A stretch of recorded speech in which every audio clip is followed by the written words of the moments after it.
The story today begins with a boy named Bell, who has a rather strange love for his sister and wants to do everything to protect her. However, it's the same old story. He is a loser who gets expelled from the family, trains with a Buddhist monk, and returns overpowering, ready to take on everyone.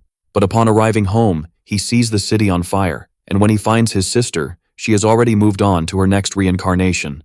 In that moment of rage, he is attacked from behind and eliminated, reincarnating on the exact day he is supposed to receive his divine weapon.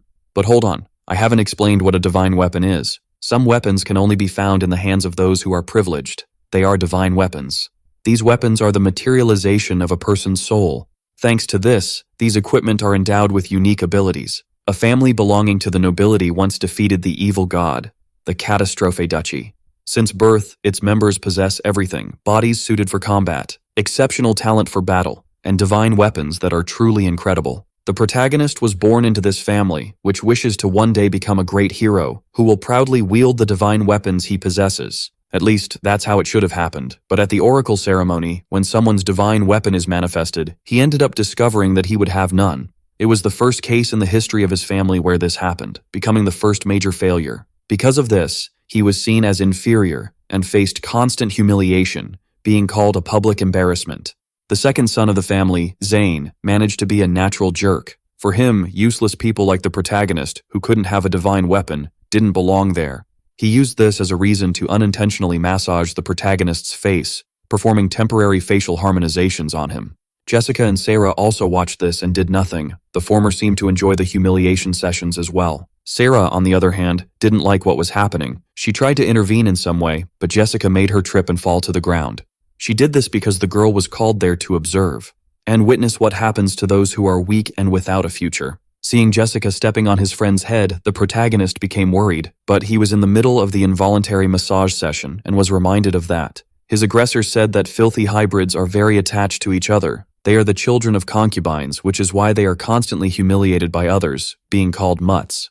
After being beaten, he apologized for not being able to defend Sarah, as he was too weak. With a broad smile on her face, the girl said he shouldn't worry, as she promised she would always stand by him. But the boy didn't want to remain in that situation. He told her he would become stronger and stronger, even if he didn't possess a divine weapon, also promising that he would protect the girl with his own life. After they embraced, she thanked him for making that promise. Not being able to live up to that promise, as a few days later, he ended up being banished from the family. Immediately he began to lament, flooded with rage, for he knew she would be pursued. He needed to be strong enough to take her out of that place. Mastering skills with a normal weapon is useless against a knight who has a divine weapon. That's why he needs to become even stronger. In fact, he has no other option available. He presented at the counter of that shop a bag full of money. Showing the gold coins, he said he would take one weapon of each type. An unusual request. The seller thought the boy was about to embark on a personal war. 2 years had passed since he had been exiled from his family. Riding a horse, he continued traveling. The boy had learned something, but he still didn't have a divine weapon. Before him were several monsters. He had various weapons he could use to defeat them. He was also eager to finally start the fight, as he had developed mastery over all of them, becoming formidable. He even possessed a firearm, ideal for collecting money from debtors. There was nothing the creatures could do against him. At the end of the fight, a hooded man seemed to be watching everything, until he decided to speak to the boy. He wanted to know if that boy always carried all those weapons, and if this was the concern of someone who was unable to have a divine weapon. He had already forgotten the trap he had set and wanted to find someone he could trust, someone with enough potential to eventually become a great hero. That conversation seemed like the ramblings of a madman. But an intense blue glow appeared in the man's hand, shooting a bolt towards the boy. A shining object was in front of him. It looked like a weapon, leaving the protagonist genuinely impressed with what was happening. The man said he would trust the boy, leaving that weapon with him. Still embedded in the ground, the object shone as it released energy. He thought it might be a sword and began to approach it, until he finally touched it with his hand. Finally, he realized that what he had received was just the sheath of the sword. The divine sheath of Avalon, an item that allows its user to store their divine weapon and hand it over to another person. Passed down from generation to generation, it now holds the weapon of those who were the 5 greatest in history. The boy's determination is focused on gaining complete mastery of that item. 3 years had passed since that event. He is with his mentor, and a dragon flies over the sky. The creature advances toward them, furious. It had prepared its flames, ready to annihilate the living from the face of the earth. But that heat is not concerning for the protagonist, who is not impressed. Immediately invoking Avalon, the white sheath appears in his hand. He holds it as if he were drawing a sword. Concentrated, he commanded the power to manifest, until the wind shield of Achilles appeared in his hands, powerful enough to generate an effective protective barrier against the dragon's attack. To attack, he invoked the hammer of the storm, Mjolnir, jumping onto the dragon, with the hammer positioned to deliver a tremendous blow. The strike was forceful and crushing, sending the creature's head toward the ground. A single blow was enough. The mentor said he had mastered Avalon. He said he could go to his sister now, for not even an S-level paladin would be able to stop him. Hearing those words, hope filled the protagonist's gaze. With great joy, he said he would do as instructed. 5 years had passed since he was banished, and now he has plenty of power to rescue his sister. As he advances, he hopes that Sarah is safe, for he is on his way to her, to rescue her from that despicable place. However, upon arriving in the region, he saw that fire had taken over everything. He does not know what could have happened, becoming immediately very worried. Amidst the fire, he saw some banners raised. He soon realized that those symbols belonged to another duchy, to Rothwindsor. A civil war was underway. He enters the castle searching for his sister, desperate, approaching a large gate that is already ajar. But upon entering the hall, he is confronted with a lamentable scene. There was a body lying on the ground, severely injured. It cannot be that this has happened. That is the body of his beloved sister. He picked her up, very worried. The girl showed no reaction. It is possible that the worst has already been consumed. He remembered the words he had said to her and the promise he was unable to keep. Completely desolate, a desperate scream filled the air of that place. After perfecting his power, he was unable to accomplish what had motivated him all these years. A bolt of energy was coming toward him, passing through the boy's body. His chest had been pierced. There was another presence with them. That threatening mana surely belongs to a warrior at S level. The man knows that this is Bel, who had already been banished, but the boy cannot understand how he had been recognized. But that no longer matters, for he would keep his sister company in the afterlife. Definitely, this is the person who reaped his sister's life. Raising his blade, he was prepared to end the protagonist, who was completely consumed by destructive grief. But already weakened, he can do nothing. After these nefarious events, he found himself before the priest once again. Looking at his hands, he does not understand how he had been sent to that place. That stained glass is known to him. It is in his family's cathedral. The ceremony is underway, and he is sure that he had died. If this is the ceremony, it can only mean that he has returned in time. The priest instructed him to join his hands and visualize his own divine equipment. But the boy knows what happened the first time. At that point in his life, he had not yet inherited Avalon and was already hoping to be banished to restart his journey once again. Only something different happened, which surprised him. There is no doubt what is before his eyes is Avalon. He believes he will do everything again this time. With the power he possesses, he will be able to change destiny. Now is when his life will truly begin. This is unusual even for the priest, who has never seen anything like this and has something to say about it. Anticipating what the priest would say, he knows that fighting with a sheath would not be possible. Caught off guard, the priest said that was not what he was thinking of saying. Even so, the boy who overflowed with confidence warned him that he should not worry. That is the best divine weapon that exists. Already in the castle corridors, he is going after his sister, because if he has returned to the past, she must still be alive. His past life is still very recent, and he is very worried about Sarah. Finally, he managed to reach her room door. Sarah greeted him with a wide smile. Indeed, she is alive and healthy, and she radiates the same beauty he remembered. Seeing her brother, whom she did not expect, the girl went to him to give him a hug, for she also wants to know how his ceremony went. The boy does not respond, as he is very happy that she is still alive. That hug was so sudden that Sarah wondered if something had happened to her brother. He still regrets not being able to save her in his other life. The memory of the pain is still very intense for him. He will not allow his sister to go through that suffering again. It didn't take long for the girl to complain about the hug, as it was too tight. Even so, everything was fine. She was happy to have received that hug. Only then did she notice what was on the boy's face. Tears were streaming down his eyes, and she still does not know the reason. Running her hand over his head, she comforted him and said that everything would be all right, for they have each other. Hearing those words warmed the heart of the boy who, apparently, grew up in Alabama. The jerk brother also entered the room, noticing that the mutts were getting along very well. He had already been looking for Bel for some time. That is Zayn, a great sadist. The jerk said he had already heard the news. His brother obtained a peculiar item during the ceremony. Apparently, the priest really enjoys meddling in others' lives, a true gossip. Bel confirmed that he had received a sheath. His brother cannot hide his disdain. Laughing uncontrollably, he said that a sheath is not a weapon and serves very well for that poor soul. He would never be able to fight with that, and the two gathered there are indeed very foolish. The protagonist had to hold his hand, as the urge was to perform an orthodontic procedure without anesthesia on the jerk, so he gave him a chance to take back those words. But the jerk did not understand that stance. He was not used to seeing his half-brother react. Then, the protagonist warned him once again to take back what he had said.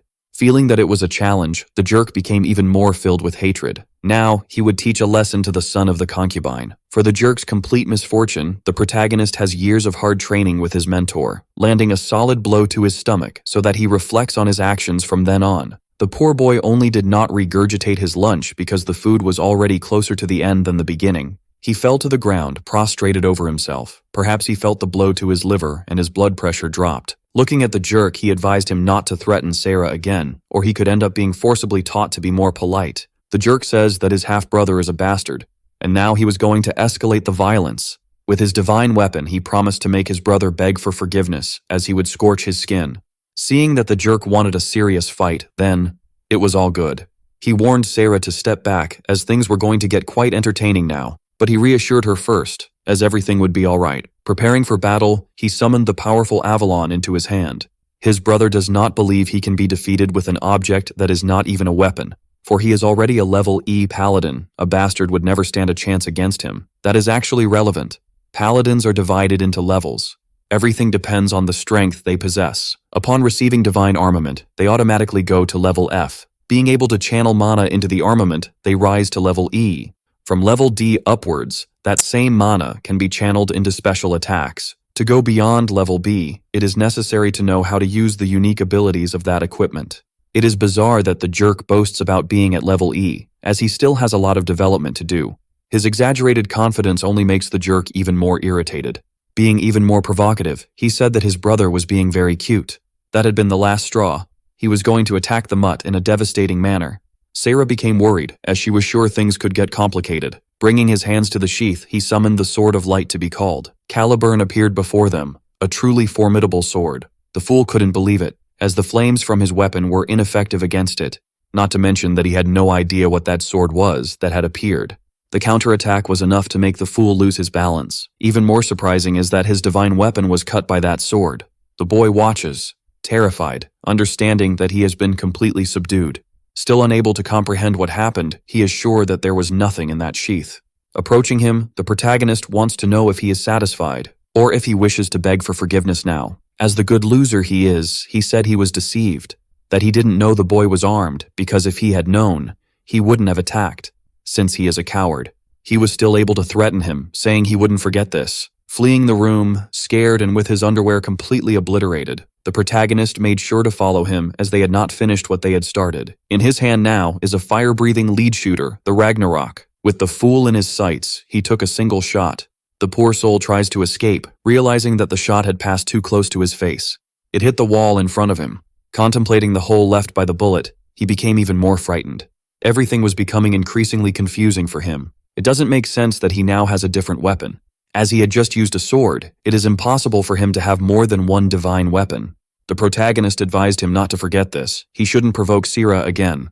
In any case, it is up to him to choose what he will do from then on. And the fool no longer has any underwear to destroy. His fear continues to grow.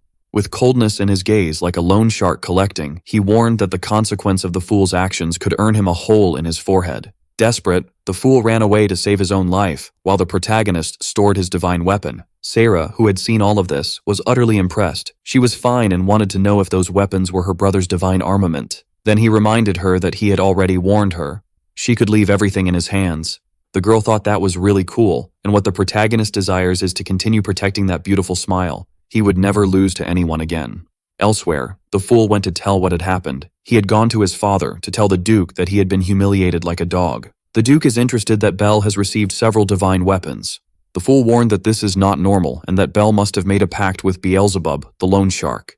And because of that, they should banish him from that place immediately. But the Duke didn't even hear those words, as he was too entertained by the possibilities of having a powerful heir. Rising from his throne and completely ignoring the boy, asking where his father was going, he learned that he was going to see Belle. He needs to check for himself if this is indeed true. After that event, the boy needs to recover a bit. He managed to win the battle, but that is still the body of a child. He was quite exhausted, as he is still not able to control his mana with mastery. That should have been a fire shot, but it ended up being a conventional shot. He is definitely at level F. He still needs to improve his strength, but he knows he cannot remain at this level of power. He began to remember the battle he had seen. They were the Rothwindsers. They are a family with whom they have an old rivalry. Anything could have been the spark for that conflict. Certainly the one responsible for attacking him must be from that family. But this time things will be different. He will defend his sister, and for that, he also needs to be more respected in his own family. The doors to his room were opened, and he has no idea why his father was there. Galleon had accomplished great feats in the great battle that took place 20 years ago. Alone, he was able to fight against the evil god. He carved his path through the Dark Continent, using his sword to do so. He is recognized by many as the Saint of the Sword, and by his father's side as the Little Fool. Now he understands the reason why his father came there. He is definitely being accused of something, but this is the perfect situation for him. The fastest way to be valued is to be noticed by the head of the family. Bowing, he showed respect to the Duke. The old man said that the boy had changed a lot since the last time they saw each other, but on that occasion he came to him as a father and asked him to be more relaxed. Full of maturity, he said it is not possible, as one word is enough to be misunderstood and he must be responsible in front of the Duke. The old man was enamored by the maturity of the little brat. He asked the boy to stand up, and so he did. He would do as the boy recommended and remain there as a Duke. Immediately, his presence became overwhelming. The Duke's pressure is frightening. He learned that his sons fought, and conflicts between siblings are forbidden. Belle showed a bit of regret, and the little jerk believes he will see the bastard punished. No one in that house can stand before the Duke's power, but the boy had already established himself. He said that he and his younger sister were being harassed. In light of the confession, the Duke asked if his orders had been violated due to childishness. The boy confirmed once again, and the Duke wants to know if he truly does not regret disobeying his orders. Belle said that abandoning those he loves is an even greater disgrace for a paladin. He would fight to defend his sister, even if the opponent were his older brother. That is the path of the knight he wishes to tread. The Duke pointed the tip of his sword at him, asking what he would do if the opponent were him, but the boy maintained his stance. He would not hesitate, even if the opponent were the Duke himself. The old man tried to intimidate him with a glare, but ended up liking his son's resilience. He said he would let this incident be overlooked, to the little jerk's discontent. And, looking at him, he was disappointed that Zayn had harassed his own sister and subsequently lost a fight. The little jerk did not expect to receive this reversal. He said that he should be ashamed of that and not present himself before him. He understands Belle's choice and that it was brave of him to say that, knowing the consequences of his words. The boy apologized for being impetuous, but his father said that this is the attitude he expects from Knights of Catastrophe. Now, he wishes for the boy to show him his power by revealing his divine weaponry. He would do as he had been asked. A blue light began to emerge from between his hands, and the Duke was even more impressed. That sheath is Avalon, his divine weapon. But for the Duke, this makes no sense at all. He had heard rumors of the legendary weapon that carries the spirit of the original Paladin, which is wielded by great heroes throughout history. He asked him if it was true that he had used a sword and a firearm, and Belle confirmed. He said that these weapons reside in Avalon. To prove his words, he showed both to his father. Immediately, the Duke began to wonder if this was really possible. And to his total surprise, he heard that the boy can only use 2 at a time, but that there are 3 more weapons in the sheath. Definitely, that son of his is destined to be the next hero. He told him that he has no interest in the weak, but that from now on he has high expectations for his future. Leaving his room, he asked him to keep working very hard. The doors finally closed, and the boy could rest, for that pressure was overwhelming. He just needs to keep striving, but it's a shame he has a child's body. He needs to reach level D as quickly as possible, and for that, he needs to defeat monsters to absorb more mana. He would go to the nearest forest to hunt some orcs. Night finally came, and the head of one of the creatures is lying on the ground, without its body. In the forest, the annihilation continues. There was nothing the creatures could do, for something much fiercer was there. The beast's teeth are sharp as iron swords. It roars furiously, establishing its dominance. That forest certainly brings nostalgic memories. After being banished in his past life, he trained there for some time, but something feels strange. He has been walking for a while and has not encountered any monsters yet. Amid the bushes, a creature watches him. He finally finds some orcs, but they are a bit disassembled. Their pieces are now part of the forest's decoration. It is a scene as frightening as it is unusual, and while trying to understand, he is startled by a terrifying sound. The boy looks back to understand what it is. An attack was already underway, and he had to defend himself. The force was greater than his, throwing him far away. This was not the creature he wished to encounter. That is definitely Fenrir.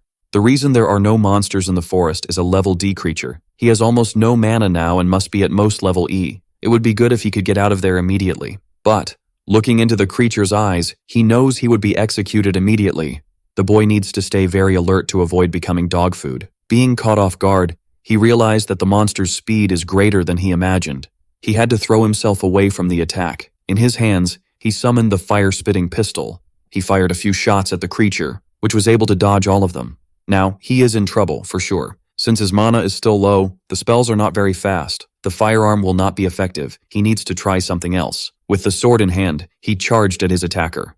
The paw full of sharp claws is a formidable threat, but the boy managed to dodge that devastating attack. And because of that, he found an opening. He struck at the creature, but it managed to dodge as well. He needs to rethink his strategy. That is a real risk he is facing. If he were at the height of his power, the forest dog would have already been annihilated. The wolf lunges at him once again, furious. Bell knows he cannot match that speed, so he had to stand still to defend against that attack. And because of that, he ended up taking some damage. He had been cornered, and now he cannot escape the center of that barrage of attacks. Little by little, he was being subdued by the creature, which advances toward him, ready to have its afternoon snack. Remembering that he had just reincarnated, he could not allow his life to end so prematurely. He needed to summon Achilles' shield. This way, he could defend himself and attack. However, the creature's agility is formidable, and he was caught off guard from the side. The boy, upon falling, let the shield slip from his hands. The fight cannot continue at this pace, or he will end up becoming the food for that aggressive dog. The weapons he had used so far were completely useless, and using the hammer against it will also be difficult, as it has attacks that are too slow. He only has one weapon left to try. With no choices, he needs to use it immediately. The creature is ready to take his life. The boy closes his eyes, concentrating. About to be hit, he called Aegis to him, but the creature's blow had already been executed. Unexpectedly, nothing happened. A gauntlet is in his hand, surrounded by dark energy. He didn't want to have to use it, but this is better than dying a second time. The creature is prepared to attack. Only the battle had already ended. The boy has also become much faster. With the hammer in hand, he is on top of the creature. It will not be able to keep up with him now, and the hammer was already prepared to crush skulls. A precise and crushing blow struck the creature, which writhes in agony as its teeth are rearranged in its mouth. Aegis is the gauntlet of darkness, enhancing the physical strength of its user. But that is not all that happens to those who use it. He begins to hear a voice giving him orders to destroy. The wolf remains alive and angrier. Time passes and the user only grows stronger, and he desires to take lives, eagerly waiting for the creature to approach him, dodging all the attacks coming his way. Now it is the wolf that is at a disadvantage, and the boy seems to be very entertained by it. Finally, the wolf no longer belongs to the land of the living. It is a relief for the protagonist that he was able to end that swiftly. That weapon cannot be uncoupled in combat, and its effect becomes more intense as time passes, sinking its user into darkness. Now it remains to be seen why there was a Fenrir in that forest. While he was thinking, he saw that the hammer was different. It seemed to be completely charged with energy. By defeating the creature, he will be able to use its attributes. Defeating powerful creatures is better than defeating weak monsters. He can't wait to test that out. In the castle garden, his sister enjoys the afternoon under the shade of a tree. Finally, the flower crown was completed. She hopes her brother likes that gift. But someone snatched the crown from her hands. The girl said that the flower crown is horrible, but that it is suitable for a filthy girl like the one who made it. That damned one is named Jessica. She wants to know what Spencer thinks about it. The bizarre-looking boy agrees with Jessica. He is there, just to obey her. As she threw the flower crown into the air, it was immediately destroyed. Spencer used a whip for that. Sarah did not like that, but she is defenseless. Jessica is bored. There is nothing to do there.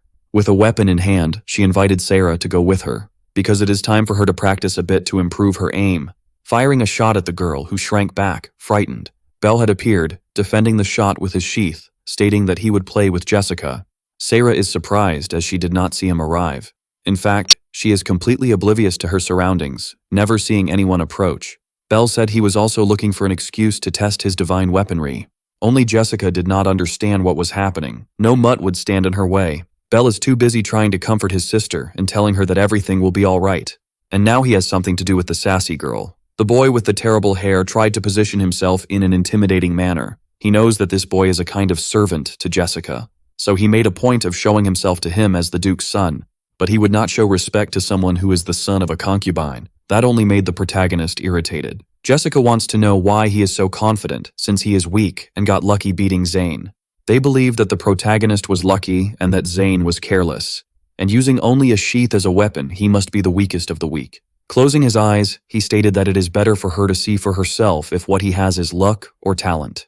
Jessica, who did not expect all of this, became anxious, ordering Spencer to take care of that trash quickly, something he would do with great pleasure. Wherever his whip touched, ice formed.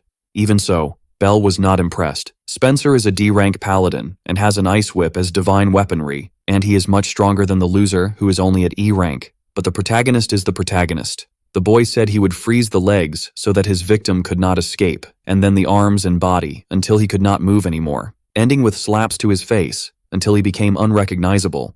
Belle said that he talks too much, and now the extra will be reminded that he is an extra. Spencer recommended that he not be underestimated, and now he would turn him into a popsicle. The whip was already heading towards Belle, but the boy was able to dodge easily. Jessica does not believe he was capable of that. For a D-rank paladin, he is not bad, but he is still an extra, and the protagonist trained hard in his past life. That was nothing more than a child's pastime. Sarah was even more impressed. Her brother seemed to be dancing, while Spencer became deeply irritated, saying that his victim only knows how to run. Then, Belle would show him that he was not fleeing. From now on, he would no longer dodge. Everyone present was surprised by this overwhelming confidence. Belle wants to see if the sassy one can fulfill his threats.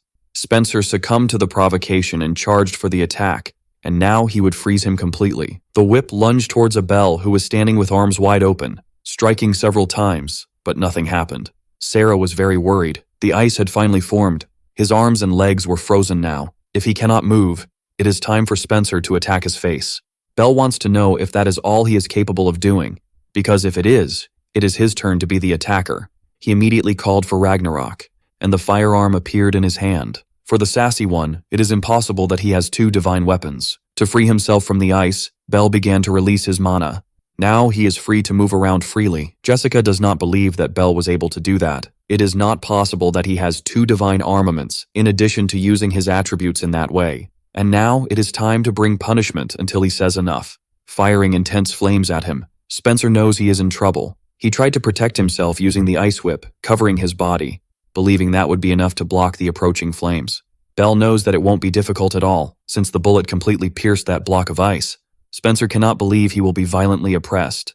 The projectile struck his chest forcefully. The force of the impact did not penetrate him, but caused interesting damage. He fell to the ground, to Jessica's terror. The mutt destroyed the ice and knocked down a D-rank paladin, and since she is at E rank, she knows she has no chance. The protagonist looks at her and says that it is all over now. The girl invokes her divine weapon. She told him not to come any closer, but the fear is so intense that she cannot wield the weapon without trembling. She fired several shots at him but hit none. Desperate, she begged him not to come any closer, but her feet were hesitant. She fell on her own, as her fear was the most abundant thing in that place. Before her stands someone who could end her life if he wished. Being categorical, he recommended that she not bother Sarah again. The girl is unable to respond as she is paralyzed. All she could do was flee that place while she still had time. Sarah goes to her brother, very grateful. She wants to know if the whip had hurt him, but he says that Spencer is so weak that it is almost pitiful. Sarah praised Belle's strength, who said he is only strong enough to protect her. He showed her the flower crown he had made, but the other one had been destroyed. Placing it on Belle's head, he thanked him for always being there to protect her. Belle received a gift from his sister. One day he will make the entire nation honor that kind soul. The problem is that everyone there despises the children of concubines, and proving his worth will be difficult. He needs to be respected, and for that, there is something he needs to achieve immediately. Outside the palace stands the Duke. He is meditating while wielding his sword. His concentration is truly impressive. After a while, he executed some cuts in the air. He was able to cut the falling leaves. Only then did he notice that Belle had approached him. He asked what the boy wanted, walking over to him. He had come to ask the Duke for permission. Interested, he asked what the boy wanted to request. Before asking, he knelt before the Duke. The Duke was impressed by all that formality. He wants to take the admission exam for level C. The Duke seems to be interested in the boy's request. He said he would like to serve the king as a member of his household. For the duchy to continue being recognized, his family has obligations to fulfill with the royal family, such as providing escorts and eliminating monsters. Doing this is the fastest way for him to gain status within his own family. This way, he will achieve results by completing difficult tasks. To get the best tasks, he needs to take this exam. Looking at the boy, the Duke realized he has great ambitions. but he made it clear that it is still too early for him to take this exam, becoming a complete paladin even before reaching level C, and at the moment, he is only at level F, as he has just received his divine weapon. He should focus at first on the exam for level E. What the Duke did not expect to see is that the boy had something to show. Showing that fang to him, he asked if it was enough to change his mind. The Duke knows exactly what that is. It is a fang from Fenrir. Immediately he asked how the boy managed to obtain that item. He showed one of his divine weapons. Bell explained that it was a bit difficult, but he was able to tame that stubborn mutt. Seeing the energy that enveloped that hammer, the Duke realized that the boy can already use tributes. Moreover, he was able to defeat a creature of level D. The boy is truly strong and should be capable of taking the level C exam. He would allow the boy to take the exam under one condition. He should not even consider the possibility of disappointing the duchy. Filled with confidence and gratitude, Bell assured him that he would never do that. Instead of the test, he noticed that there were several candidates there. This is due to the fact that level C is a wall for many people, completely insurmountable. The little boy draws the attention of the candidates present. Many of them are already adults, while he is just a child. He had approached the exam reception. The attendant wanted to know who he was and if he was accompanied by his father, but she was impressed to find out that he was there to take the exam. She recommended that he come back again when he was older. The boy asked not to be treated like a child, as he is also a paladin. While they were talking, someone approached Bell, asking him to stop playing paladin. Little kids like him shouldn't be in that place. He should leave immediately. The protagonist doesn't even know what this person's problem is, but it will certainly be a problem. The others present know exactly who this figure is. His name is Lennox, and he is currently the strongest level D paladin. It is said that his divine weapon, the wind sword, makes 8 cuts every time it is wielded. A truly impressive ability, and he already has many fans. Lennox warned that if the child is going to take the exam, he should at least be as good as he is, and he doubts whether the protagonist even possesses a divine weapon. Holding the sheath at his waist, he said it was there with him. Noticing that it was just a sheath, the young man began to laugh, imagining that it must be impossible to fight with such trash. Other bystanders started to laugh too, not imagining that there was trash as divine weaponry and being grateful that they weren't that useless. Lennox said he doesn't care if an ignorant child wants to end his own life that way. But he was bothered that his participation in the exam puts him on the same level, as if they were equals. Saying goodbye, he warned that the little trash should go back to his mother's lap. With the session of annoyance over, the boy told the secretary to register him immediately. She wants to know if the boy is sure about this, but he is unyielding. For that, a recommendation from a knight of level B or higher is necessary, in addition to being at level D. With that letter of recommendation, he should be able to participate. This should resolve all issues. The girl knows that it is unlikely anyone would recommend a child, but reading the letter, she realized it comes from Duke Catastrophe himself. Only then did she realize that the child before her is also the Duke's child. The participants are gathered in the arena, the place where the exam will take place. The instructor would begin to give the instructions regarding how the exam works. First, they will be taken to a dungeon through that teleportation stone. They will have 5 hours to return with the Jewel of Light. In total, there are 3 of them inside the dungeon. Only those who obtain the jewels will be promoted. The arrogant fool believes he is destined to be one of the victors. The competition before him feels intimidated, while the protagonist feels embarrassed for the young man. After the explanation, the instructor asked if everyone there is ready. Seeing their enthusiastic response, the exam would begin immediately. It is the protagonist's turn to enter the dungeon through the teleportation stone. The wheels begin to shine intensely, and he found himself on his way to a completely different place. It was as if he had passed through a portal. He was finally inside the cave. It seems that they were all sent to different places on the first floor. He must think about which route to choose. Although the dungeon is very large, he has enough time to complete it. And, since he has the opportunity, it would be a shame not to use it to the best of his ability.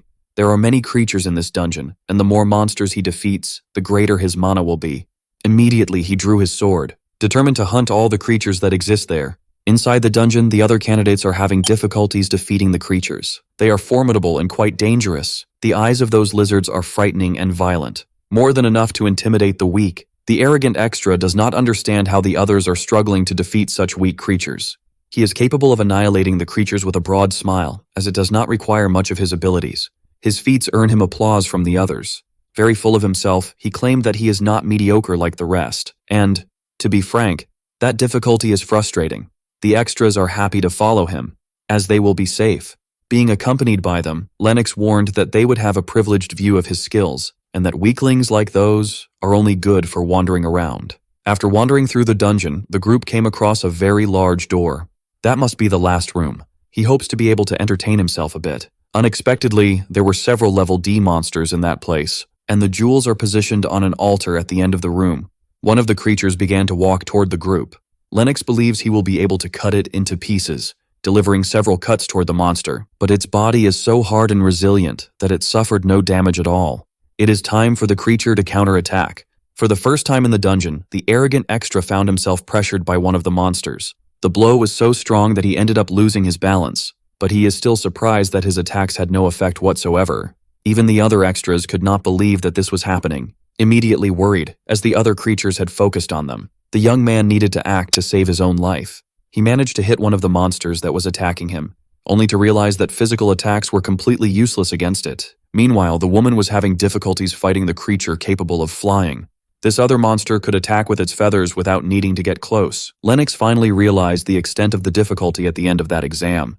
There would be a monster capable of resisting each of the divine abilities they possess. Against that stone creature, he is completely ineffective. Terrified and frozen, he closed his eyes, hoping for the worst not to happen. But the terrible creature was destroyed before it could hit the candidate. He opened his eyes, still very impressed. Bell is relieved as if he had arrived a little late. The worst would have happened. He ended up having a lot of fun while hunting. Lennox immediately recognized the boy. He is the little trash who was taking the exam. A monster immune to physical attacks is approaching him. Bell needed to change his strategy to deal with that creature. The sword would be the ideal weapon for that. Lennox was surprised that the boy's divine weapon had transformed. Bell finished off that creature in a single blow. Now he needed to deal with the one that was flying. He has perfect equipment for that, capable of making multiple shots. Pummeling the creature's body with bullets, he turned it into a sieve with wings. The other extras do not believe that the boy is truly strong, as the divine weapon he possessed was just an empty sheath. Lennox does not understand how it is possible for him to have multiple divine weapons, not to mention that the boy has immense mastery over each of them. As time was short, he needed to finish off the creatures quickly. Watching everything from the sidelines, the arrogant extra does not believe that a child can be so skilled. While he continued to be impressed, the protagonist kept defeating the creatures. With everything properly finished, he just needed to collect one of the jewels. He had finally arrived at the altar where they were positioned. The extras approached him to begin the process of flattery, something that the protagonist does not appreciate. They soon revealed themselves to be toxic, belittling the one they had been flattering earlier. They said that, compared to the child, he is a great piece of trash and that they had always been wrong about him. Lennox's confidence had been annihilated by that experience. The two extras believe they will collect the two remaining jewels. Without saying anything to them, the boy summoned his hammer. He had already recovered the jewel necessary for his own approval, and he was ready to do something very entertaining. He delivered a powerful blow onto the altar. To the surprise of the two flattering extras, they asked what the hell that was. The boy had destroyed the remaining jewels. Showing them the only jewel that was left, he said that if they wanted it so badly, they could just take it. Saying that the two, besides being useless, are merely flatterers who take advantage of others' talents, who take pleasure in belittling those who are not useful to them. They are all unworthy of being called knights. Being reprimanded by a child is something that devastated their egos. Bell is leaving the room, leaving the extras there. Lennox seems to have developed from that reprimand, recognizing his weaknesses and that he was very arrogant, thanking Bell for it. But he would not let that become his end. The protagonist finds it surprising that he has been honest and that he has ambitions, confirming that one day they would meet again. Outside, the boy celebrates. Finally, he would be a level C knight, and having hunted several monsters, his mana has developed quite a bit. Now he just needs to earn respect within his own house to be able to protect his sister. Finally, he arrives at the Duke's residence to share the news. But the Duke seems to be in the middle of a serious meeting, with knights who are planning to overthrow the Meldia family. 3 level B paladins are approaching those lands. The Duke's family has been tasked with dealing with them. It seems that another noble family had problems with these paladins. Rumors say that these knights enchanted their weapons with forbidden spells. Those level B paladins now know why they were called there. The Duke stated that they could not allow karma to continue like this. They need to eradicate them immediately. One of the young men noticed that another knight was missing. Jin was not there with them.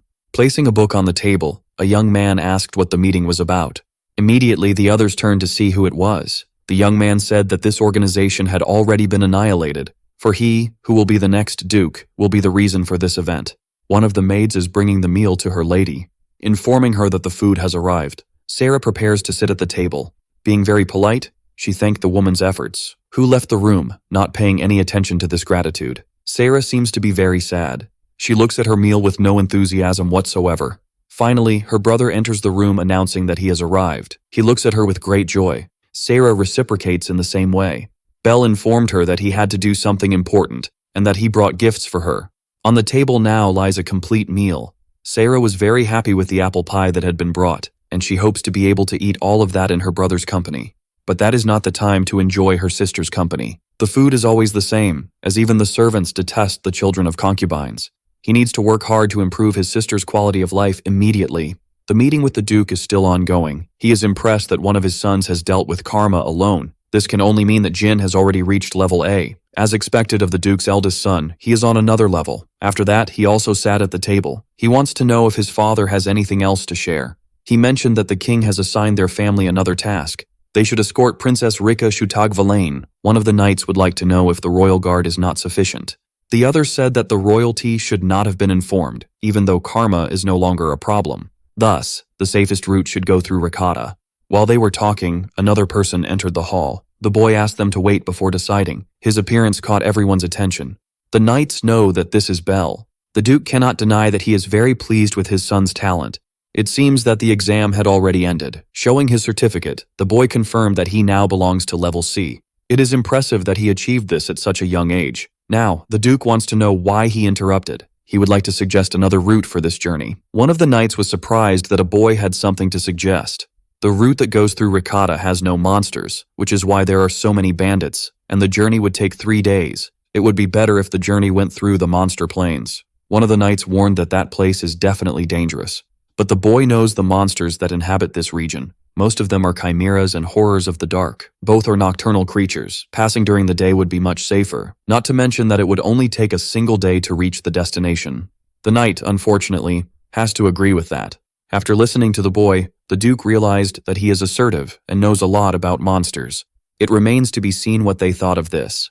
For the boy would like to be included in this task and is confident that he would safely escort the princess. His stance made the Duke remain thoughtful. Finally, Jin made his contribution to the dialogue. A threatening energy filled the air. He wants to know why this mutt is talking to them. The energy is so intense that even a plant on the table ended up wilting. Belle had already forgotten how terrible his older brother's intimidation is. Even so, that was not enough to intimidate him. Revealing his divine weapon, he said he was serious too, claiming that he would be able to safely take the princess to her destination, no matter what happens. Intrigued by the boy's confidence, Jin asked if he would be able to stop him. Belle stated that a knight keeps his word.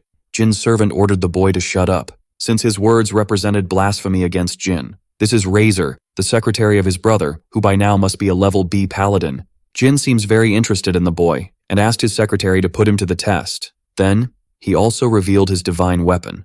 As he was prepared to beat that child, he was going to teach a lesson to the son of a concubine. He immediately began to step toward the boy, who seems to be very attentive to his surroundings, even though he hasn't moved. The secretary is about to deliver the first blow. Belle realized that this could be much more difficult than expected. Even so, he was able to defend himself efficiently, something that left the secretary impressed. Jin also seemed to have liked what he saw. That was faster than expected. It is still early for him to be able to defeat a level B paladin in combat. Firmly and authoritatively, the Duke warned that that is enough, stating that Belle would be in charge of that task. The secretary asked if the Duke was serious about this. Since karma had already been annihilated by Jin, this would be an interesting task as a first mission. Belle respectfully thanked him, stating that he would not disappoint him. Jin is watching the boy closely, but his wicked smile hides something. Belle needed to go to the royal palace. This is the first time he is going to this place. He heads to the gates to make his entrance, but he is stopped by the guards, who say he cannot just enter there. The boy introduces himself, showing his paladin certificate, and warns that he is responsible for escorting the princess. They have difficulty believing that this child is already at level C. Properly identified, he managed to pass through the gates. The guards have doubts that the child is capable of protecting her highness. Finally, the princess's carriage had arrived. She said that her bodyguard is very cute, apologized to him, confirming that she would not need his help. The man sitting on the throne wants to know if the princess has already left. His servant confirms that she should already be on the road. In addition to several guards in her company, the Duke's son is also part of her escort. He learned that this son is Belle, who must still be a child. Imagining that he must be extremely talented, he asked his servant to be cautious, authorizing him to use his secret weapon if the situation called for it. Revealing blades in his hands, he stated that there would be no need, for his specialty is to eliminate people without them knowing it. The carriage continues on its way. Inside, there are the princess, the protagonist, and the guards. That task is very simple, but of great importance. Completing it is essential to help her sister. But there is a catch to that. He does not feel comfortable at all. It seems he was not well received. Asking permission for imagining it might be a rude question. He wanted to know why the princess said he would not be necessary. She takes a little while to respond, saying that she does not like to depend on others. She has her own divine weaponry and is not as weak as people imagine. The boy realized that she is even more arrogant than he had thought. Inside the city, life goes on normally. That seems to have awakened something in the princess. She looks outside with great enthusiasm. The boy enjoys seeing her joy, but the princess felt uncomfortable with that. He apologized, stating that she resembles his sister very much, and he is sure that she would have reacted the same way looking at all that. The princess asked if they usually get along. Belle told her that they play a lot when they are together. Since she is still very young, the games are simple things.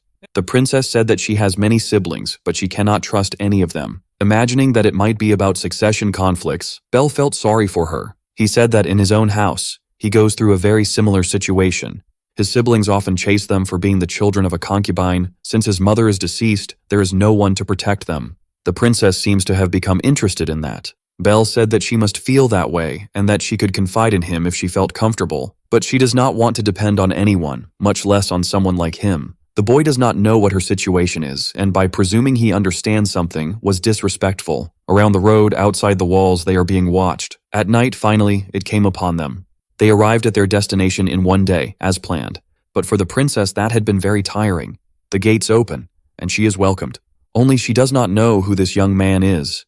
His name is Peter, one of the knights of that kingdom, and he said they are happy to finally welcome her. Belle has heard of Peter but cannot remember now, and he found it very strange that they were welcomed outside the city. Those who prepared the ambush are ready to act, and the princess's entourage remains outside. The boy noticed that there are many guards there, but it is still strange. A dagger was thrown at them. He managed to act quickly to protect her with his divine weaponry. She and her guards were immediately frightened. An enemy attack was underway and several daggers had been thrown at her. Since there were many, this could be a big problem. Peter is also ready to act. With his sword skills, he managed to protect the princess. He would not let anything happen to her. Seeing what the knight is capable of, Belle imagined that he must be at level B. The assassins needed to flee. The ambush was not completed. Peter gives the order to his knights to pursue those men. The princess will be escorted out of the castle. Belle stayed outside while the princess was taken away. She looks back, quite apprehensive. Inside, they informed her that she is safe, but the princess stated that she is capable of defending herself. While the knight said he would protect her, he was attacked. The author of that action was Peter himself. Now she knows that the real danger is on her side. He looks at the guard who has just lost his life. Definitely, his sacrifice was for nothing. The princess does not know what will happen now. Peter told her that her life would end in a few moments. Despite having said she is capable of defending herself, the princess is completely defenseless. The knight approaches her slowly. She is so frightened that she cannot invoke her divine weaponry. Peter revealed himself to be a degenerate, with a horrific smile. The princess now needs someone capable of saving her. The window of the place was broken. Peter was surprised by what just happened. One of his men had been annihilated, and the boy responsible for the escort is the author of this. He apologized for being late, and finally climbed down from the window. Looking at the princess, he warned her that the work from then on is his responsibility. Peter thought that, with strategy, the guards would end up taking the bait from the outside. He does not believe that the boy will be able to defeat him, and finally, the protagonist remembered who this person is. But Peter ended up becoming very confused. His real name is Von Rigel. This fact left the knight extremely surprised. He did not imagine that the child knew this. His divine weapon consists of 2 combinations that have 3 thunder dice. So far, he has been able to annihilate some counts, even managing to take down a marquise. Impressed by the child, he wished to know how he was able to discover all this. In his past life, he was responsible for bringing him to justice, which is why he knows all these facts. The boy had no idea that he would one day go after the princess. He will not escape his fate now. Even though he is a child, Peter felt quite intimidated by that. But he did not fail to recognize that it is an interesting situation. Even though he was investigated by the child, she would never be able to defeat a paladin at level B. And indeed, it could be an insurmountable challenge for him. But if his opponent is Peter, he should have no difficulty at all. Growing irritated with the protagonist's impudence, he said he would make him regret those words. The boy already knows that he will start by throwing his weapons, and that is exactly what he does with his set of daggers. The boy manages to dodge all of them with ease, for he already knew that his opponent would perform a surprise attack. making a diagonal cut with his right hand. Peter was impressed to have missed all those attacks, but the protagonist already knew that he would try to surprise him from behind. His hand was already prepared to summon his divine weapon, and with the sword, he managed to defend against the surprise attack. He already knew all those movements. Peter does not understand how that little piece of human excrement can match his speed. Bell said he could end him at any moment, so if he values his life, it's better to surrender now. But his opponent was consumed by deep anger. Feeling belittled, he warned that he would turn that little one into several pieces. With him irritated, his attacks become even more predictable. That is his weak point. Guided by his rage, he ended up delivering several blows, but none of them were able to reach that child. The princess was impressed by his battle skills. He manages to silence all those attacks. The princess realized that in fact she talks too much. The ring that was on one of her fingers began to shine. And the protagonist, now out of patience, warned that he would end this once and for all. The first attack he delivered against his opponent was effective. Peter had been injured. He needs to rethink his attack strategy. He realized that all his movements are being read. Things are happening as his boss warned. That boy may be extremely talented, or there may be something else about him. Therefore, he should not let his guard down. Faced with the difficulty, he will use his greatest triumph. The protagonist is aware of this. He will use his ability, a completely insurmountable light barrier. And he told him that this is no problem at all, as he will be able to overcome this adversity. Peter believes that the boy is just being impudent. So he began to open that small vial. Even knowing what it might be, the protagonist became worried. Those are the tears of the Dragon King. After throwing it on the ground, it seemed like he had used some kind of stimulant. That is a rare item that multiplies the user's mana for a brief period of time. Peter said he would make the child regret not being cautious. He throws his daggers, but this time it's different.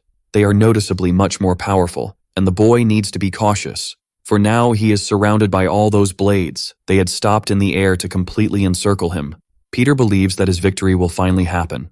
For the boy had been trapped inside a light barrier. He feels that his body is being lifted off the ground through magnetism. The princess was worried about her bodyguard. He needed to use his shield to try to escape from that. But the wind produced by his weapon is not strong enough. Peter had not yet finished demonstrating his abilities. His daggers began to shine even more, with an electric glow. The energy passed through the entire barrier, and the boy was agonizing intensely. Peter said he would be quick at this stage. Almost losing consciousness, he realized he could not end there. While he was weakened, arrows began to fly through the room. They were aimed at the daggers. This caused the barrier to be completely destroyed.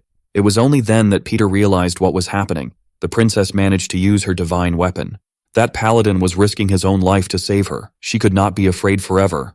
Her intervention only made Peter even more irritated, advancing against his victim to finish his job, and now the princess was overcome with fear. But the protagonist only needed that little help. Finally, the assassin understood that he was in trouble. His body was struck by a deep and effective blow, being enough to incapacitate him. Bell had won that duel. The body of his opponent fell to the ground, completely motionless. Once recovered, he asked if the princess was hurt. With a sad expression in her eyes, she said nothing to him. But she approached the boy. Touching his face, she warned him that he was the only one injured in that room. Apologizing, she said he had been involuntarily caught up in the succession conflict. But the boy stated that it was not a problem. In fact, the princess was as strong as she had said, to which she replied that she was not as strong as her bodyguard. Very grateful for his help, she assured him that if she ever needed him, she would stand up for him. Kneeling down, the boy expressed his gratitude for the princess's help. She looked at him with great admiration. Removing the ring from her finger, she wished for him to keep this small artifact. As a token of her gratitude and friendship, Belle knows exactly what artifact this is. That was not an ordinary ring. Finally, the mission had been completed, without casualties. He was received by the Duke. He listened to everything that happened during the princess's escort. Bell said he completed the task successfully, but the Duke noticed that there was something more to it. On one of the boy's fingers is the Ring of Solomon. It was given to him by the princess as proof of her trust in him. This is a valuable artifact, one of the treasures of the royal family, being a source of mana. Incredible that the boy managed to obtain this artifact. He might be more impressive than the Duke imagined. Knowing this, he could not hide his delight. He informed the boy that he would enlist him in Athena immediately. He did not expect to receive this news, for this is an elite academy for paladins. Access is exclusive to elite families. Almost all members are mentored by private tutors. Tradition states that only potential heirs of the family go to the academy. This can only mean that he is now in the running to be the heir. The Duke ordered him to continue training until he was notified about the start of his classes. But the boy has something to say still, and his father would like to know what it is. Standing before him, he rose, for he has a request to make now. He is already outside the hall with his sister, who is very happy. She cannot believe that this is her new room. Her bed is now much more comfortable. It was the Duke himself who granted permission for this. He asked them to move to the main house, which would contribute to the respect of others. The girl cannot hide that she is very pleased. Noticing that there was something different on the boy's hand, there was a small wound on it. He said he had hurt himself on his last task. Knowing this made her a little worried, but they soon returned to playing. That made him feel even better. Definitely Sarah would be well taken care of from now on. Now he needs to focus on his future. For in 5 years a catastrophe will occur. His sister may be in danger again, and he needs to gather information to find out who is responsible for this. And for that, it is necessary for him to become the heir of his family. Jin's servant goes to his room to tell him something. He bowed, waiting for permission. But Jin remained engrossed in his painting, staying very focused during this. The servant reported that the bastard brother would be sent to the Athena Academy. He is the first since Jin himself. They should eliminate him immediately. But Jin is not interested in that. He set his painting aside for a moment, and informed that his brother does not pose any danger for now. His brother's strengthening will also be advantageous, for there is something he enjoys doing very much. His servant was surprised by this. Jin reveals himself to be a true degenerate, who likes to crush things after they are fully developed. In light of this, it will be done as he wishes. Even though his master has already given the order, he considers this a risky strategy. The boy has several divine weapons and has already managed to defeat a B-level paladin. He needs to make his move immediately, purely out of caution. Bell is outside, training. He needs to develop his unique skills, and it would be interesting to develop them before entering the academy. The problem is that, for that, he will need to hunt countless monsters. Through the reflection of his sword, he saw that his brother's servant was approaching. The blonde addressed him formally, something he did not expect from someone supposedly hostile. Knowing that he is his brother's servant, he asked what he wanted there. He was apologizing for what happened the other day, as it was disrespectful to point his blade at one of the Duke's sons. The protagonist thought that maybe he could be a good person. In light of this, he asked not to worry about what is already in the past. He thanked the young man for his attention. He said he had something else to discuss with him as well. The boy still held his sword, and the servant wanted to know if he would like to accompany him on a monster subjugation mission. An unusual task. He said that his master Jin and other paladins plan to do something else. He is impressed with the boy's performance and would like to help him. This is a very strange invitation. He could not refuse it, as he is the Duke's son, recognizing that he needs to be cautious. He said he would accept the invitation, and the young man thanked him deeply, as he plans to eliminate him during this task. The protagonist asked where they would be going. It is a remote place called Ithaca, and he knows exactly what place that is. He had almost forgotten, but it is the perfect place to use a special method that will increase his mana. Using ambrosia is a rare item that permanently increases the user's mana. The carriage is heading to the location for monster eradication. The protagonist is inside it, eager to deal with some creatures, while thinking it would be nice to have some ambrosia. But the chances of obtaining it are slim. To do so, it is necessary to enter a hidden dungeon, and he knows the location of one of those hidden dungeons, as it will appear near that city called Ithaca. Since it is already night, they need to find accommodation. The young man would pass on the necessary instructions to him. They need to eradicate some leviathans. They were informed that there are several of them in that place. They are sea-level monsters. Since it is late, they will start at dawn the next day. They need to rest for that. The boy said he would go to his room.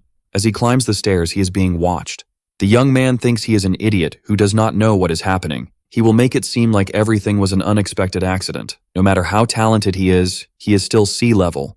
It will be easy to eliminate him. Once in the room, he imagined that Razor must already be asleep. He summoned his shield, using his wind magic through the window. That allows the artifact to be used unexpectedly, transforming into a platform capable of flying. The hidden dungeon is located within the monster forest. He and his master found it a long time ago. No one knows its location.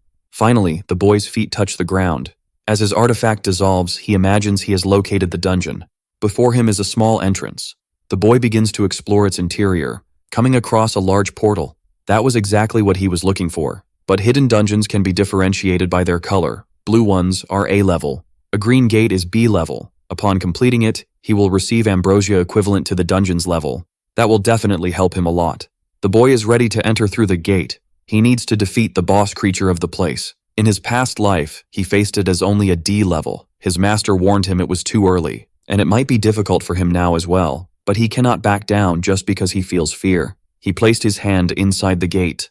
Passing through it, He thought he needed to get strong as quickly as possible. Inside the dungeon, he was already fighting the first creature, but it did not seem challenging enough. He observes the movements of that ghost knight, who is ready to advance, attacking once again. He delivers quick and precise strikes, but the boy is able to continue defending himself, and in this way, he managed to find an opening in the attack, striking the knight completely unprotected. But his blow was not enough to defeat him. On the contrary, the force of the impact threw the boy back. He needed to change his weapon, and now he wielded the powerful hammer. With it in hand, he managed to deliver another blow. Even so, the creature remained unchanged. Physical attacks were not able to destroy that armor. It would be up to him to try another strategy. Using the sword again, he made his blade shine. He would attack using magic. The strikes hit the armor. Even so, they were unable to cause any damage. He had never seen a creature like that, but he understands that it is only sea level. He is being pressured again by the Ghost Knight's attacks. He needs to think of another strategy immediately. If the creature has a shield, it must certainly have a weakness. And the boy seems to have concluded something. A bullet coated in mana should do the trick. Now he is including fire breath. He started to charge the attack that would be fired, and the Ghost Knight continues advancing towards him. There are only 2 seconds left to be ready. The creature keeps getting closer and closer. Finally, when the distance becomes short enough, his attack is already charged. The shot is fired towards the armor, proving to be truly effective. The creature fell to the ground, as it had been subdued. The boy also fell, due to the recoil of the shot. With the battle concluded, he sighs in relief. A magical attack was the weakness of that creature, as long as it was strong enough. If he hadn't had a divine weapon like this, he would have had serious problems. The boss monster must be terrifying, but that is to be expected from a hidden dungeon. Even so, obtaining rare items from those monsters is a great opportunity. That drink can restore his stamina and mana. The boy drinks immediately, as he needs strength to continue. And that is exactly what he does, destroying all the creatures in his path, until he finally reached where he wanted to be. Behind that huge gate must be the strongest creature. He doesn't know if it will be a demon or a huge serpent, but he will find out in moments. Finally, he is inside the main hall. It resembles a type of arena. The boy begins to hear sounds. Before him, a shadow appeared, similar to a knight. His body starts to feel chills, and his mouth began to dry. That pressure is simply overwhelming, and the creature his eyes behold is truly dangerous. Its eyes shine with a very intense scarlet color. The knight approaches slowly. Surely it must be the boss creature of that dungeon. He is preparing to face that terrible monster. The boy needs to stay completely alert for this. The Ghost Knight looks at his sword, moving his weapon quickly. In the blink of an eye, the boy needs to react or he will end his session early. The resulting destruction is completely overwhelming. Bell managed to gain a little distance, but he still has to dodge the blows. If he is hit by any of those attacks, it will be fatal. Once again, the creature turns against him, forcing the boy to jump. This is the opportunity he needed to summon his sword. Now he will be able to attack as well. Finding an opening, he struck the Ghost Knight in the back, but its armor is much denser than he expected. Once again, he will have difficulties breaking through that steel. The boy has no time to think, as he needs to stay focused on his dodging. He decided to try the strategy that proved effective earlier. With his fire spewer, this is the best strategy he has. This time, he will charge the attack for much longer. It will be 5 seconds in total. He still needs a little more time to charge the attack, and as soon as it was completed, he fired at the Ghost Knight, hoping that it would be enough to win. The attack is heading towards the creature. The impact occurs cleanly, with no defense whatsoever. To his total surprise, it had no effectiveness at all. Noticing a strange marking on the chest of the Ghost Knight, that resistance to magic was truly formidable. Once again, the boy was cornered. He is lucky that his agility is enough to maintain his dodging. Needing much more defense, he would also use his shield. With it, he managed to block a direct attack. But that destructive power could be too dangerous. With trembling hands, he realized that something had happened. The Ghost Knight was changing its attack pattern. This time, it would come from above. Prepared to deliver a fatal blow, Bell needs to act with all the speed he has. The Black Knight's sword strikes the ground, completely destroying the arena floor. Amidst the dust that rose, he completely lost sight of the boy. Finally, he reveals himself, gaining even more distance. He doesn't have enough mana to pierce that armor, and soon realized that the dust had obscured his enemy, until he spotted a glow forming. His body could feel a bad omen. The creature's sword had been thrown at him. He had to use the protection of the shield to avoid being finished off. The blade ended up ricocheting away, and the boy realized that the attacks had not ceased. That attack was just a feint. The real threat was coming from behind. There was nothing he could do.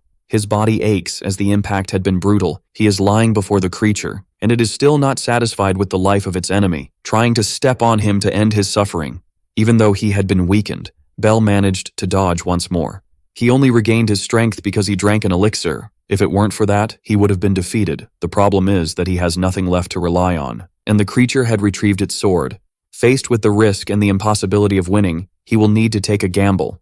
The shield is the heaviest weapon he possesses. This gave him an interesting plan. He imagined what it would be like to throw it with the correct speed, using wind magic. Finally, the shield had become an offensive weapon. It is the most powerful projectile he possesses now. His plans were thwarted. The Ghost Knight managed to dodge, something the boy was not expecting. And this time, he is completely unarmed. There is nothing that can stop that blade.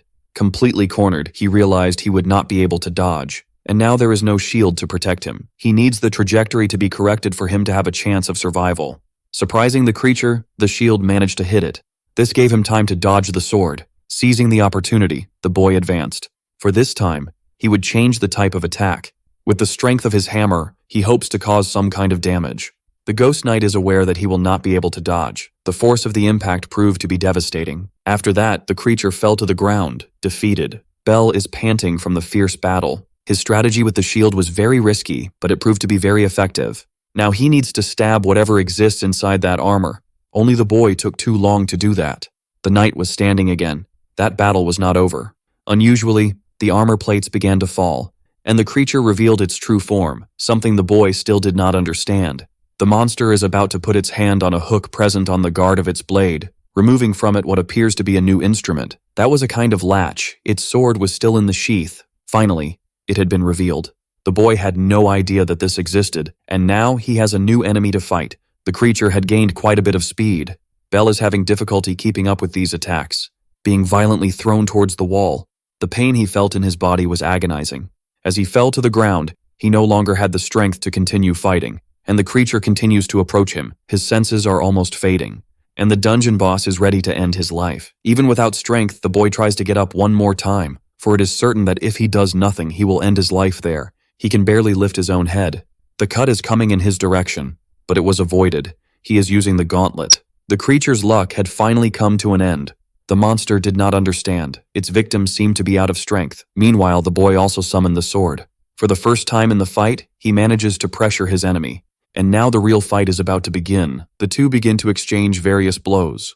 Both are much more agile, and the battle extends throughout the arena. Without armor, the monster became really much stronger, but it is still not stronger than the protagonist using the power of the gauntlet. He is confident that he will resolve that conflict now. The colored marking on the monster's body changed color, now shining bright red.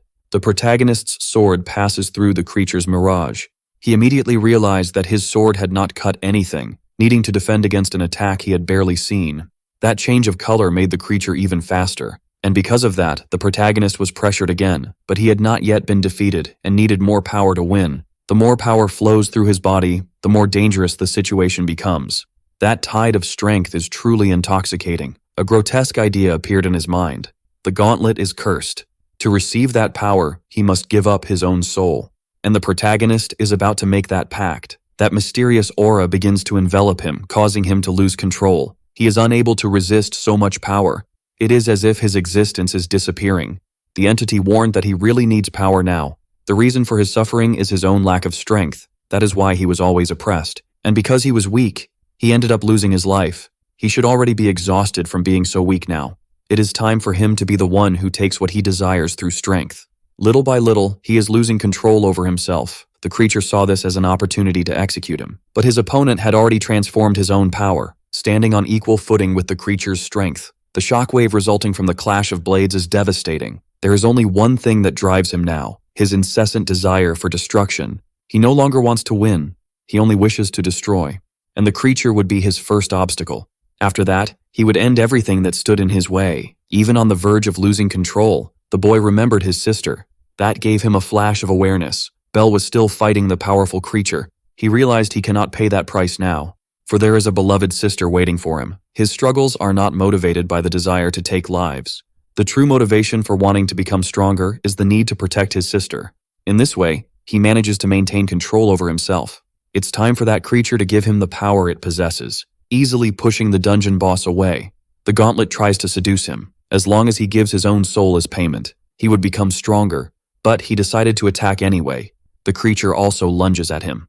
Both prepared powerful strikes, only to find themselves once again caught up in that swift combat. The creature tried to surprise him with a mana attack, but his speed was once again surpassed.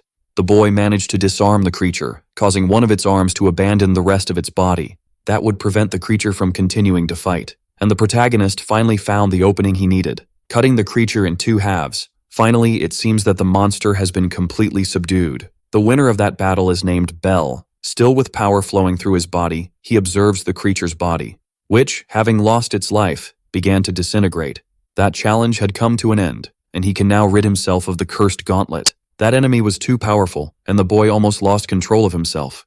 He must avoid using that gauntlet as much as possible. Before him, a small vial had appeared. It is the item he was searching for, the ambrosia. If he drinks the contents of that vial, he will have as much mana as a level B paladin, able to use abilities from his divine armaments. The truth is that he had never seen a vial of ambrosia before, and was a bit worried, but he knows he needs to drink it for a better future. At first, he felt no change at all. After a while, he began to feel his mana increasing significantly. This is incredible. He reached level B instantly. After the power came the pain, so intense that the boy could barely resist. His chest hurt, and he felt like his body was burning. The sheath at his waist began to glow intensely. Not knowing what was happening, he collapsed to the ground unconscious. Now, he was lying in the center of a magical formation, waking up still very frightened. He has no idea where that place is. It's as if he had been teleported to another dimension. A man welcomed him in that place. He had finally awakened. That is his mentor. It has been a long time since they last saw each other. Even with his face hidden in the hood, the boy recognized him. There is no doubt that this is his master. In that place, there are also other people. A girl carries a hammer, and a hidden man is the bearer of the gauntlet. Just like the knight who owns the sword, in that place, he is warmly welcomed by all of them. It is the first time in his life that he has experienced something like this. That is the dimension of souls. Seeing his disciple again made the man very emotional. The boy is also happy with this reunion. His master's name is Rygus. He was the one who gave him Avalon. He was the original bearer of the shield Achilles. Seeing his master unexpectedly was truly rewarding, but he cannot understand anything. He doesn't know how he remembers him since he had returned in time. The master said he had been watching his pupil from that place, witnessing his death and reincarnation. In light of this, the boy became intrigued about the nature of that place. That space is within Avalon itself. It is where the divine armaments are kept, along with the soul of each of its successors. This statement left the boy intrigued. He wished to know where the body of his former master is. He replied that his body must be somewhere in the mountains, enjoying retirement. Avalon is a divine armament that binds to the souls of its bearers. By taking it through time, its bearer lost the connection with it, but his consciousness remains linked to his body. The boy soon imagined that returning to the past was the work of his armament. But the master doubts that. At least he did not know that the armament was capable of doing that. Only the boy did not expect that even his master could not provide this answer. Reunited with him once again, he said that the boy did an excellent job protecting his sister. He congratulated him for that, but the boy felt embarrassed to receive the praise, and he wants to know why he is there in that place with him. The master was about to start the explanation, but one of the souls there began to move. He said that they were wasting too much time and also wanted to talk. His name is Raven, the owner of the Fire Spitters. The master warned that he had not finished talking to his disciple yet, and the young man asked him to be a bit more flexible, as he is not a stone golem. Before them, the boy just observes, not understanding anything at all. Introducing himself to the sixth successor, he said it was a pleasure to meet him. The boy was thoughtful for a while, and when he tried to touch his hand, he saw that he was being playful. That man was extremely laid back, something the boy did not understand. Seeing his disturbance, Raven began to find it quite amusing. He said that the sixth successor was indeed very naive, and the girl joined them. Charlotte warned that the newcomer was still adapting, but the boy said it was just a normal joke and asked if Horu agreed with him. However, the boy was extremely shy. In addition to being the fourth successor, he asked not to be spoken to. The girl knew that Raven liked to joke with others. He asked her not to be so irritated, as it would ruin her beauty and make her wrinkled. Charlotte did not like that comment at all. The master tried to ask them to stop arguing, but she did not like Regus's stance. Before she could respond, she had to deal with the comedian's antics. It was strange for the boy to see his master in that kind of situation, so relaxed. This only shows that his predecessors are indeed powerful. He had already asked his master about them. They are all great heroes who fought against evil. The man with the sword asked them to get straight to the point. The first successor, Adam, confirmed that there was a purpose for that meeting. They summoned the boy to that dimension to alert him. Knowing this news, he asked what it would be about. The sixth successor needs to learn to use the abilities of his divine arms. This news caught him by surprise. Divine arms with their abilities mastered radiate a huge amount of mana. If he were to unlock them now, it could be fatal for his body. That is why he was feeling so much pain. He needs to wait for his body to mature to unlock this power. But the boy has urgent needs. He believes he cannot stop his progress now. He needs all that power to be able to protect his sister. Adam realized that the boy was unyielding, and there is only one thing to be done now. He decided he would crush the boy right there. He did not expect Adam to be so fast. He needs to defend himself from that attack immediately, only then realizing that he was already behind him. The boy was hit by the back of the sword. Adam hopes that with this, he realizes that he is still very immature. But he did not take into account that his attack could have been blocked. In light of this, he needed to rethink his plans. The boy's recent fights had made him progress a lot. It may be that he is capable then. He should first be able to master the sword. All the successors are waiting for that. And the boy wants to know if he has finally been accepted by him. Adam confirmed that if he maintains only one ability, he might be able to control it. Giving the boy permission to unlock the level B abilities of the sword Caliburn, he will receive the other abilities when the time comes, just like those of level A. Abilities that are truly extraordinary.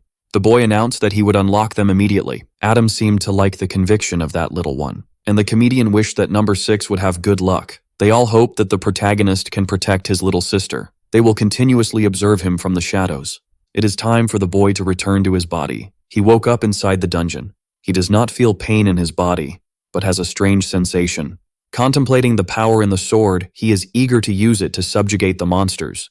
For he already knows the unique ability of that sword. To reach the place where the monsters are, they needed to take a boat. And now they are in the middle of the planned journey. The boy warned that soon the Leviathans would start to appear, so it is time to be prepared for battle. What he does not know is that everyone there wants to attack him. Even the barber is involved in this plot. The boy began to find some things about that task strange. Why would a level B knight be tasked with dealing with level C creatures? Or why would he need help? It is certain that he should have planned something. The protagonist knows that being attacked by surprise would be a problem. That is why he must not take his eyes off him at any moment. He was informed that they are getting closer and closer, but the place in question remains very calm. Looking at the boy, he saw that he had drawn his knife. The protagonist looked at him firmly. Making a cut on his arm, he warned that he needs to attract the creatures first. He used his own blood as bait for that. It will be enough to send the creatures into a frenzy. As he said, it does not take long for the first creature to appear. Along with it, several others appeared as well, a much larger number than they were expecting. As they are sea-level creatures, the protagonist suggested they split up to manage the boat, but he cannot let the boy stay alone. Very suspicious, he asked what his reasons were for that. Finally revealing his malicious side, he stated that the boy cannot leave there alive. He initiated combat against the protagonist, who had his leg tied up by the whip. He soon realized he was already at a strategic disadvantage. The one who had tied him up was one of the boatmen from that place. He then removes his hood to reveal his identity. That is Spencer, someone the protagonist knows very well. The other guy asks him to immediately do what they planned. Using his strength, he lifted the protagonist off the ground. With one of his legs frozen, that would not be pleasant at all, as he was thrown into the sea. Spencer had not finished his attack yet, as he used his power to make the ice even larger. This way, it would be very difficult for the boy to return to the vessel. Completely ignoring the laws of basic physics, the ice began to sink. They hope that, with this, he will be consumed by the creatures. Now they can claim that the boy perished in battle. It remains for the monsters not to leave anything behind. The boy needs to breathe immediately. To return to the surface, he thought of using his shield. Since he is capable of generating wind himself, this would not be impossible. What is impossible is that the ice has sunk. He begins to use magic to produce a bit of air. Using the inside of the shield, he managed to catch his breath a little. He did not expect these two to join forces to betray him. He was alert while Razor was there, but he did not know there was another one there too. A large part of the surface around the boat is also frozen, and that is not his only problem. There are many creatures there that can pose a deadly threat. The priority is to solve the problem with his leg. With the shield, he should be able to break all that ice. Finally, he managed to free himself, but his ankle had been injured. It must have happened when the whip made contact with his skin. The creatures noticed that he is bleeding. Without wasting time, he summoned his sword. He does not have the numerical advantage, but this experience will be an excellent training opportunity. It is his first major challenge since Reincarnation, and now he will be able to use his newly acquired skill. His first target is one of the creatures. The sword is shining intensely. An energy projectile had been fired, and several other swords of light appeared in the water, eliminating all hostility. It has been a while since he was able to use this. Summoning the Starblade formation, it is time for him to finally enjoy the hunt. Several creatures are heading in his direction, but the swords of light are capable of intercepting their targets. They are heading towards the creatures. This is the true ability of the Caliburn sword. It summons several luminous swords capable of flying, as sharp as the original sword. Soon, all those creatures will be completely annihilated. On the surface, things are not easy either. They have to reduce those creatures to nothing. And they are using the frozen surface for support. It has been 5 minutes since everything happened. They are confident that the boy must have departed from the land of the living. Spencer is impressed with Razor's cognitive ability. That plan was brilliant.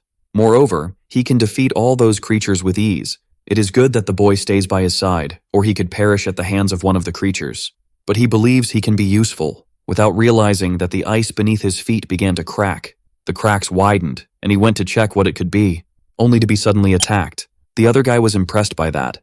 Something had happened underwater. A large hole in the ice had appeared. That is definitely disastrous, as a gigantic creature emerged to snack on them. A tentacle from the creature suddenly appeared from the water. He needs to be quick to avoid being reached by it.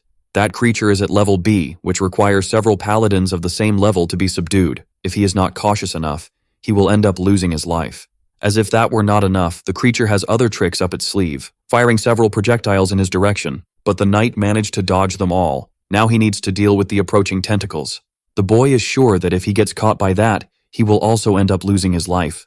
The faster he resolves the problem, the greater his chance of survival. His divine weaponry allows him to channel mana through the weapons, releasing that energy through his strikes. As it has a simple operation, his energy discharges are extremely powerful. He is confident that he can subdue the creature with a single blow. But the creature is smarter than one might think.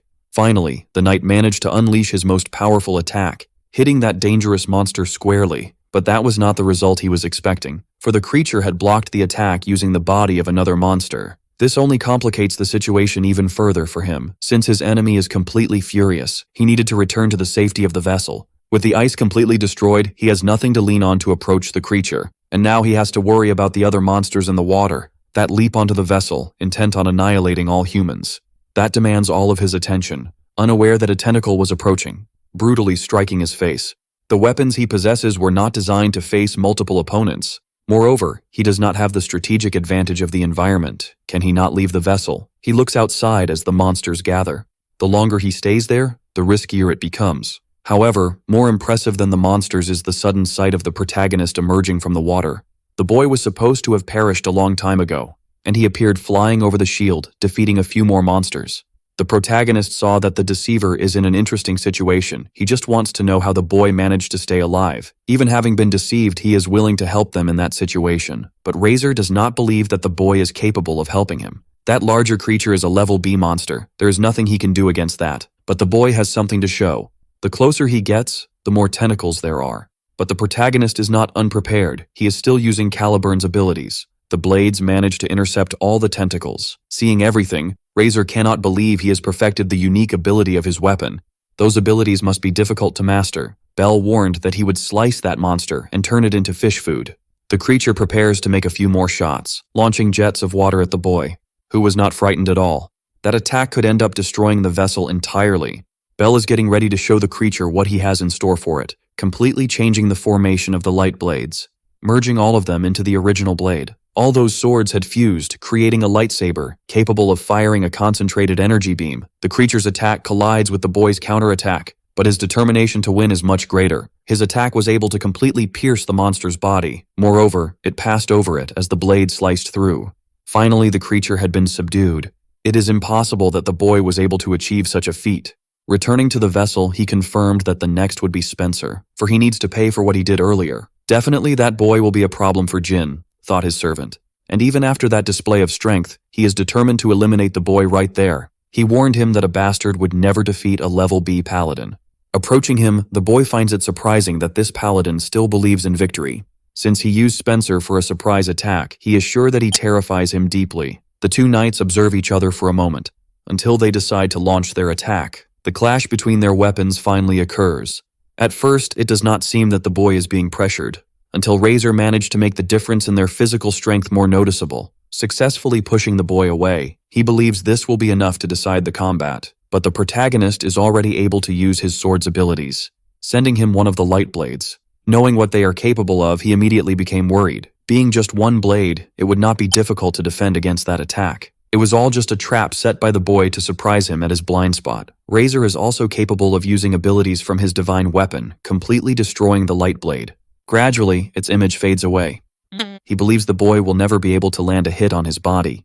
So far, the duel between the two seems quite balanced. It will not be easy to defeat a level B Paladin. His mana is being drained very quickly due to the abilities. Because of this, all he has left is that last sword. Being a more experienced knight, he realized that the boy cannot keep using that ability, as it has a cost. Advancing mercilessly against him, he wants to end the fight. His strike did not hit the boy as he intended, but the second in the combination struck him squarely. His body, still fragile and undeveloped, cannot withstand that impact. The difference in physical strength between them is proving to be a huge advantage. He could use Aegis to end this, but he fears getting trapped in the darkness. Since close combat is dangerous, he switched weapons, firing several shots at his opponent, who managed to dodge all of them. It was the chance the boy wanted to surprise him with an attack. Realizing the boy's strategy, he noticed that she lacked the agility for it to be effective. He just hadn't counted on the unexpected happening. He used the momentum from the shots to get even closer, making his strike reach the target faster. He almost hit, but only ended up irritating him even more. Seeing that his opponent was more irritated, he realized that his strategy was going very well, for he was surprised by the last blade of light, which pierced his back. He wasn't expecting that. With a wound of that size, he won't be able to continue fighting. Realizing that his reading of the boy's strategy was completely wrong, approaching, the MC warned that it was finally over, and strongly advised him to give up the idea of trying to attack him. The concept of giving up does not apply to him, for he believes that he is a danger to the future of his master Jin. That is why the boy needs to be defeated here and now. In light of this stance, he wants to know why he is so loyal to his brother. It was then that he sought deep memories in his mind. In a battle, he had been brutally weakened. There was no strength left in his body to keep walking. That was as far as he could go. A man is approaching him, stopping in front of his completely obliterated body. He imagines that this man on the ground must be the mercenary responsible for all those crimes. With what little strength he has left, he tried to look at this person. The young man was opening a small vial, pouring its contents over the completely injured boy. He said that today was his lucky day, for ahead would be his master. That is the reason he is so loyal. He had been accepted by Jin, and he needs to repay all that kindness, no matter what happens to his life. Completely destroying the blade of light summoned by the boy, what remained of it was thrown to the ground. Bell realized that his enemy had already decided his fate. He thought he was just a thug, but he respected his word as a knight. Now they will fight with full power. The boy remains very angry, being prepared to continue that duel. But Bell had seen that ability once before. It is very powerful but takes time to be ready. That is why he will attack first. The boy had already taken the offensive. As soon as he got closer, he was surprised by a movement. Being hit by his opponent's knee, he realized he had been deceived by a feint, and now he risks being defeated. Regaining his composure, he warned that this is not the end, for he had separated from his last chance. A small fragment of the sword had still resisted, making a cut from side to side on his opponent's back. That last blow left him incapacitated. He believed he had destroyed all the swords. It's a shame he was mistaken about that. The boy only made it seem like they had been destroyed, and with that, he managed to build his winning strategy. It was as if the boy had more battle experience than him, something hard to explain. That was challenging. If he hadn't had a trump card, he would have certainly lost. But he was able to defeat Razor, a level B Paladin. This is proof that he had strengthened as planned. The vessel continues its journey to the continent. Finally arriving in the city, Sarah is looking for her dear brother, but she still hasn't found him. She continues searching around the castle. The boy doesn't seem to be anywhere. Even so, she keeps going without stopping, until she contemplated the possibility that he may not have returned yet. The problem is that the task he went to perform should have already been completed. She noticed the doors that were open. That is the library. It is possible that her brother is inside, and the girl went there intending to find him, but she ended up encountering another person. Jin stopped in front of her, leaving the girl a bit surprised. Even though they were siblings, his presence is threatening. She is terrified of that situation, but she needs to greet him. When trying to do so, she couldn't find the words, while being watched by a threatening gaze, capable of paralyzing her with fear. Passing by her, Jin said that she was worthless. Hesitant, she took a few steps back, until she bumped into something. which made her look back. It was his brother who had found her, and he asked Jin what he wanted with Sarah, but he still hadn't answered anything at all. The girl was finally able to rejoice at having found her brother. It is very good to know that he returned safely. Even so, he had gotten hurt once again. He said he ended up encountering a strong monster this time, a level B paladin named Razor. Even hearing this, Jin did not show any reaction. Belle warned that the boy did not succeed in his trap. Jin simply said that no one cares about that, for they are just small stones in his path, and the same goes for that fool. Now he would continue on his way, for he has no time to waste with stones. There was something the protagonist wanted to say. He informed his brother that he would be the one to succeed the Duke, as Jin is incapable of protecting this family. He immediately turned around after hearing this. Looking at the boy in a threatening manner, they were enveloped by his aura, which was indeed something impressive. But that was not enough to make Belle hesitate in any way. Jin displayed a subtle smile. Seeing that this was interesting, he began to smile even wider. It might be interesting to look at the stones from time to time. Leaving the library, he warned that his brother could try to end him whenever he wished. Sarah was very worried about that dialogue, but she was soon reassured by the protagonist, who knows that it was frightening. That pressure is surreal. Her brother is truly extraordinary. In terms of strength, there is a significant difference between them. To be able to defeat him, Belle needs to reach level A before graduating from the academy. After this incident, a few days had passed. He is ready with his bags packed to leave. The Duke was already waiting for him. Noticing that the boy was also completely prepared, he thanked his father for the support received. The academy requires that students be accompanied by bodyguards. The Duke would send a level B paladin with him. He said he would be at the boy's service. In light of this, Belle would like to ask something of the Duke, who allowed the boy to say what, but before he could ask, he was surprised. For his sister had appeared with her bags ready as well. She apologized for being late, bringing her bag to the boy. His request is that his sister be allowed to accompany him on this journey. The Duke also wants to understand the boy's motivation. He does not want to leave her alone and would like them to stay together, but he could not allow that. The academy only permits the bodyguard. He is not going there to play. Sarah tried to ask her father to reconsider, but he warned the girl not to ask for that again. So, to solve the problem, he asked her to be his bodyguard. For when he is by her side, aware that he can accomplish anything, even defeating a level A paladin, the Duke was thoughtful for a moment, and found the boy's statement amusing, saying that he could do as he pleased. The carriage departed. It is heading towards the academy. Sarah was quite impressed with all those different things. The two had finally arrived at their destination. That building is truly magnificent. The girl is happy for her brother's achievement. That is an exclusive school for nobles. While he is in classes, he asked his sister to study in the room. Now they need to settle in immediately, but they encountered several students fighting. That is a friendly match among the students. A good opportunity to observe and learn. Sarah was impressed. They all seem very strong, but the protagonist noticed that they still seemed to be at level D. One boy among them stood out significantly, being immediately noticed by the protagonist, but he is only at level C. Only 2 students remained in that fight, and the boy believes that today is his day to find victory. Charging against his opponent, determined to finally defeat him, yet the boy does not feel intimidated. He let the attack approach dangerously. Even Sarah was worried for him. His reaction was even more surprising. All it took for him was a single blow. It doesn't even seem like he used divine weaponry. He is definitely at level B, perhaps stronger than the protagonist. Even the other students are impressed with the outcome. The representative of Roth Windsor is incredible. That surname left the protagonist very frightened, for he knows they are a rival family to his, and because of that, he is an enemy to him and his sister. The admission ceremony was about to begin at the academy. They were congratulating the students who had been admitted to the first year. This was being done by the president of the student council, and he wishes that all these freshmen are at least extremely strong individuals. Albert is currently a third-year student, and his family has already produced several notable paladins. They never met in his past life, but he knows that at 18 he was already at level S. He immediately began to wonder if he was involved in that incident. It's possible that he is one of the culprits. They are saying that boy is very intimidating and is already at level B. It seems there are more students in the student council who are at the same level. The council is made up of those who held the top 4 positions in the martial arts event, and the title of president is awarded to the champion of the event. Definitely, Albert is very strong. The protagonist does not know if his tormentor is this person, but to avoid that attack in the future, he needs to show his enemies how strong he can be. The academy does not hold elections for the council. Students are selected based on martial skills, and the protagonist wishes to participate as well, so that he can defeat Albert in combat. Inside the classroom, he waits for the teacher to arrive. Someone is coming to sit next to him. He asked if there was anyone in that seat, Bell said there was no one, and that he could sit there. That boy's name is Lime Flexile, and he hopes they can have pleasant years at the academy. But there was something that caught his attention. The surname of that boy was not strange. Seeing the protagonist's reaction, he became a bit curious. He said it was nothing, but he was quite surprised.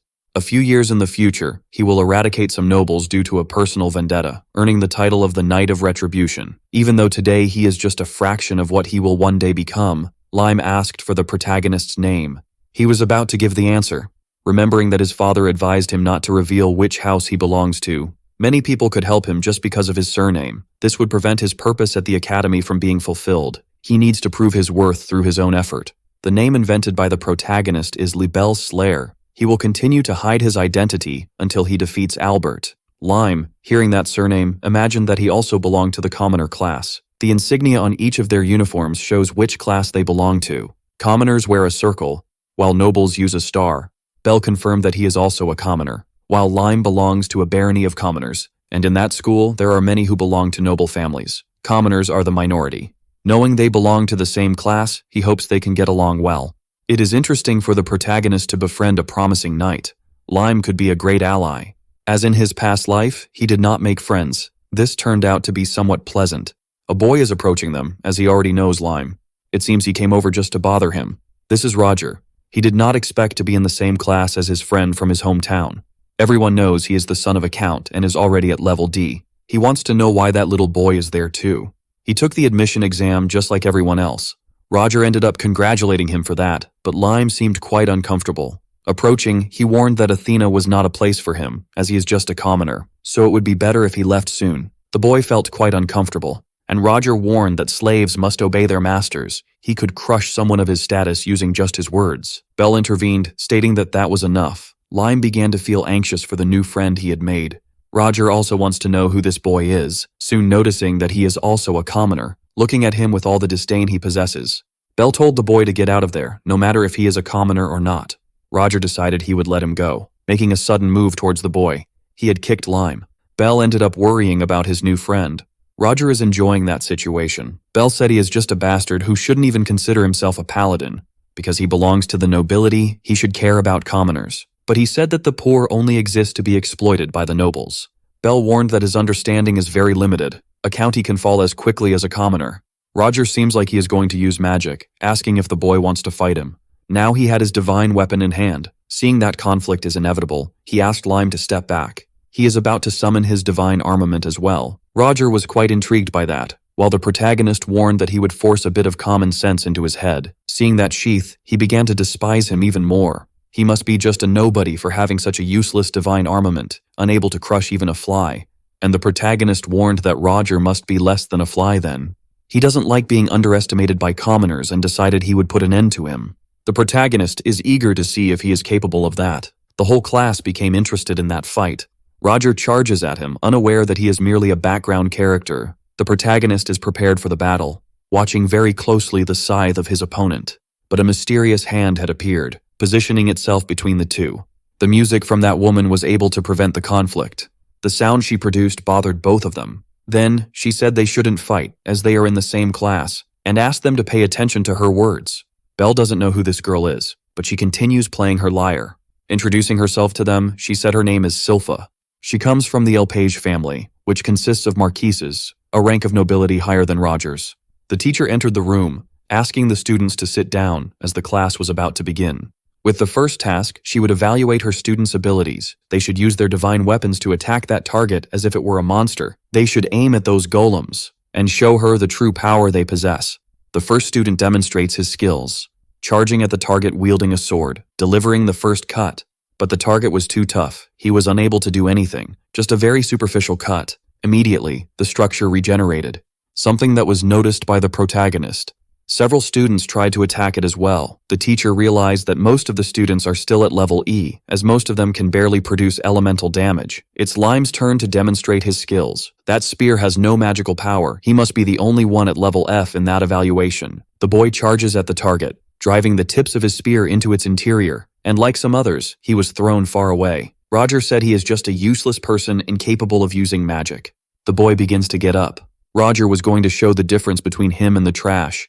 His divine weapon shines like fire. He attacks with great confidence, and the blade of his scythe embedded itself in the target, leaving behind significant destruction. Some of his classmates were impressed. The teacher liked the performance, as he is at level D. Roger imagines he must be the best student in that class. Now, it's the blonde girl's turn. Finally, her time has come. Starting to play her lyre, her attack was underway. Her classmates are bothered by that sound, and the sound waves are also destructive, producing even greater destruction on that target. Those two are on a completely different level from the others. Roger is very polite to her and only respects her because she is a noble higher than him. He only did that to maintain a good impression with the nobility. But she said she would prefer if he didn't try to do that. She had already been thinking about it earlier. In the academy, they are all equal. Noble titles are irrelevant in that space. Roger was upset for being ignored. The next to take the exam will be the protagonist. And the arrogant boy believes that the commoner will be a failure, for he will not be able to do absolutely anything with that sheath. Bell apologized as he would not use a sheath as a weapon. Wielding Caliburn to execute his attack, Roger was impressed, as that boy has more than one divine weapon. But after being surprised, he realized that weapon has no magic, and after hitting the target, he would be repelled far away. The protagonist just wished he would pay attention. He is about to execute his attack. With a great barrage of strikes, he completely destroyed the target. All that remained of it were just pieces. His classmates were left in awe at that display of strength. Even the teacher is impressed, as the golem was cut without the aid of magic. But with the boy's skill, he doesn't even need to resort to that. Roger cannot accept that there is such a talented commoner. Lime went to his new friend to congratulate him on what he had accomplished. He warned that it was simple. Even Lime would be capable. The boy is very impressed, as he still cannot master magic. Bell noted that his judgment about the boy is not wrong. His divine weapon has great potential. As long as he doesn't give up, he could become the most powerful holy knight. Lime felt very embarrassed by those words of encouragement, until the blonde girl appeared between them. She wants to know how that boy is so talented, but her closeness bothered the protagonist. Several other students were also interested. Some were unable to see his strikes. One of them said that this sword must be the most powerful divine artifact among the freshmen. Roger heard those words, and out of fear, the boy ended up correcting himself, saying that Roger's weapon was stronger. This only made him even more outraged. The tasks for that day had already ended. The next class would be a practical test. They would be hunting monsters in the forest behind the school, and it's good that all of them are prepared. The students still want to know more about that talented boy. Roger called his bodyguard, who appeared immediately. He has a worn-out and poorly designed expression. Roger brought a familiar for protection and will need him for tomorrow's task. The knight asked if he wishes to use it during the task. The boy said he has no problem with that, and his knight stated that the young man's actions are always courageous. Roger wants to see the terror on the faces of the commoners and the nobility of the lower clergy, for he will send that proud commoner straight to hell. Outside the academy, they are preparing for class. The monsters there start at level F, and some level E monsters have also been released. Their task is to hunt these creatures. The one who defeats the most of them will receive extra points. Roger cannot hide that he is a mischievous boy. Finally, the practice had begun. It's time to show what they are capable of.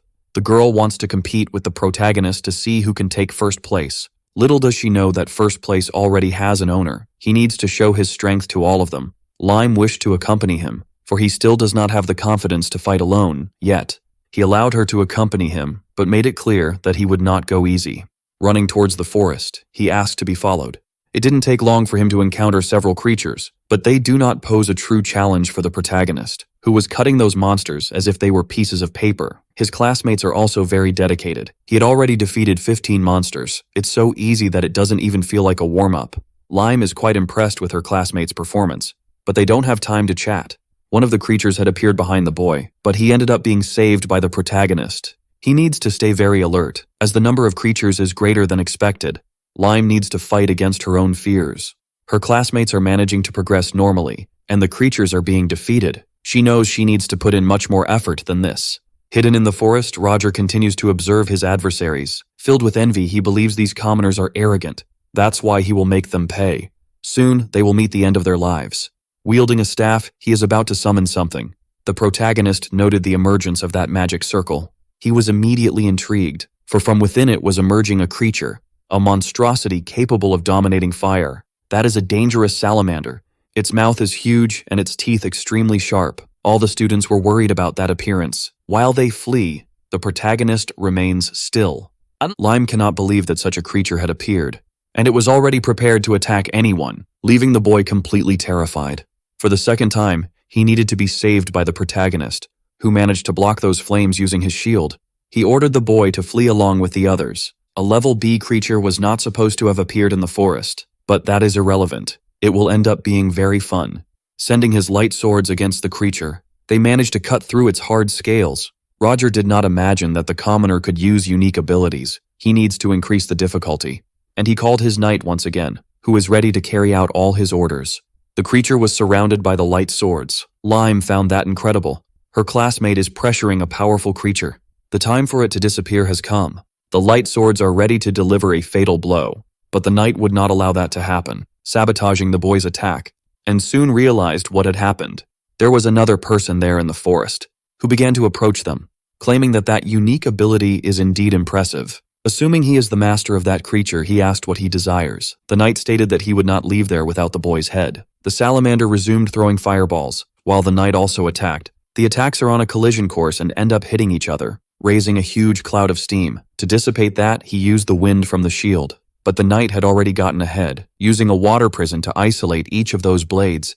They seemed to be incapacitated. That water prison had sealed their abilities. This is definitely a level B paladin. The protagonist found himself surrounded by challenging adversaries. Both the salamander and the knight continued attacking. Now he needs to deal with both of them, defending one with the shield and cutting the other with his sword.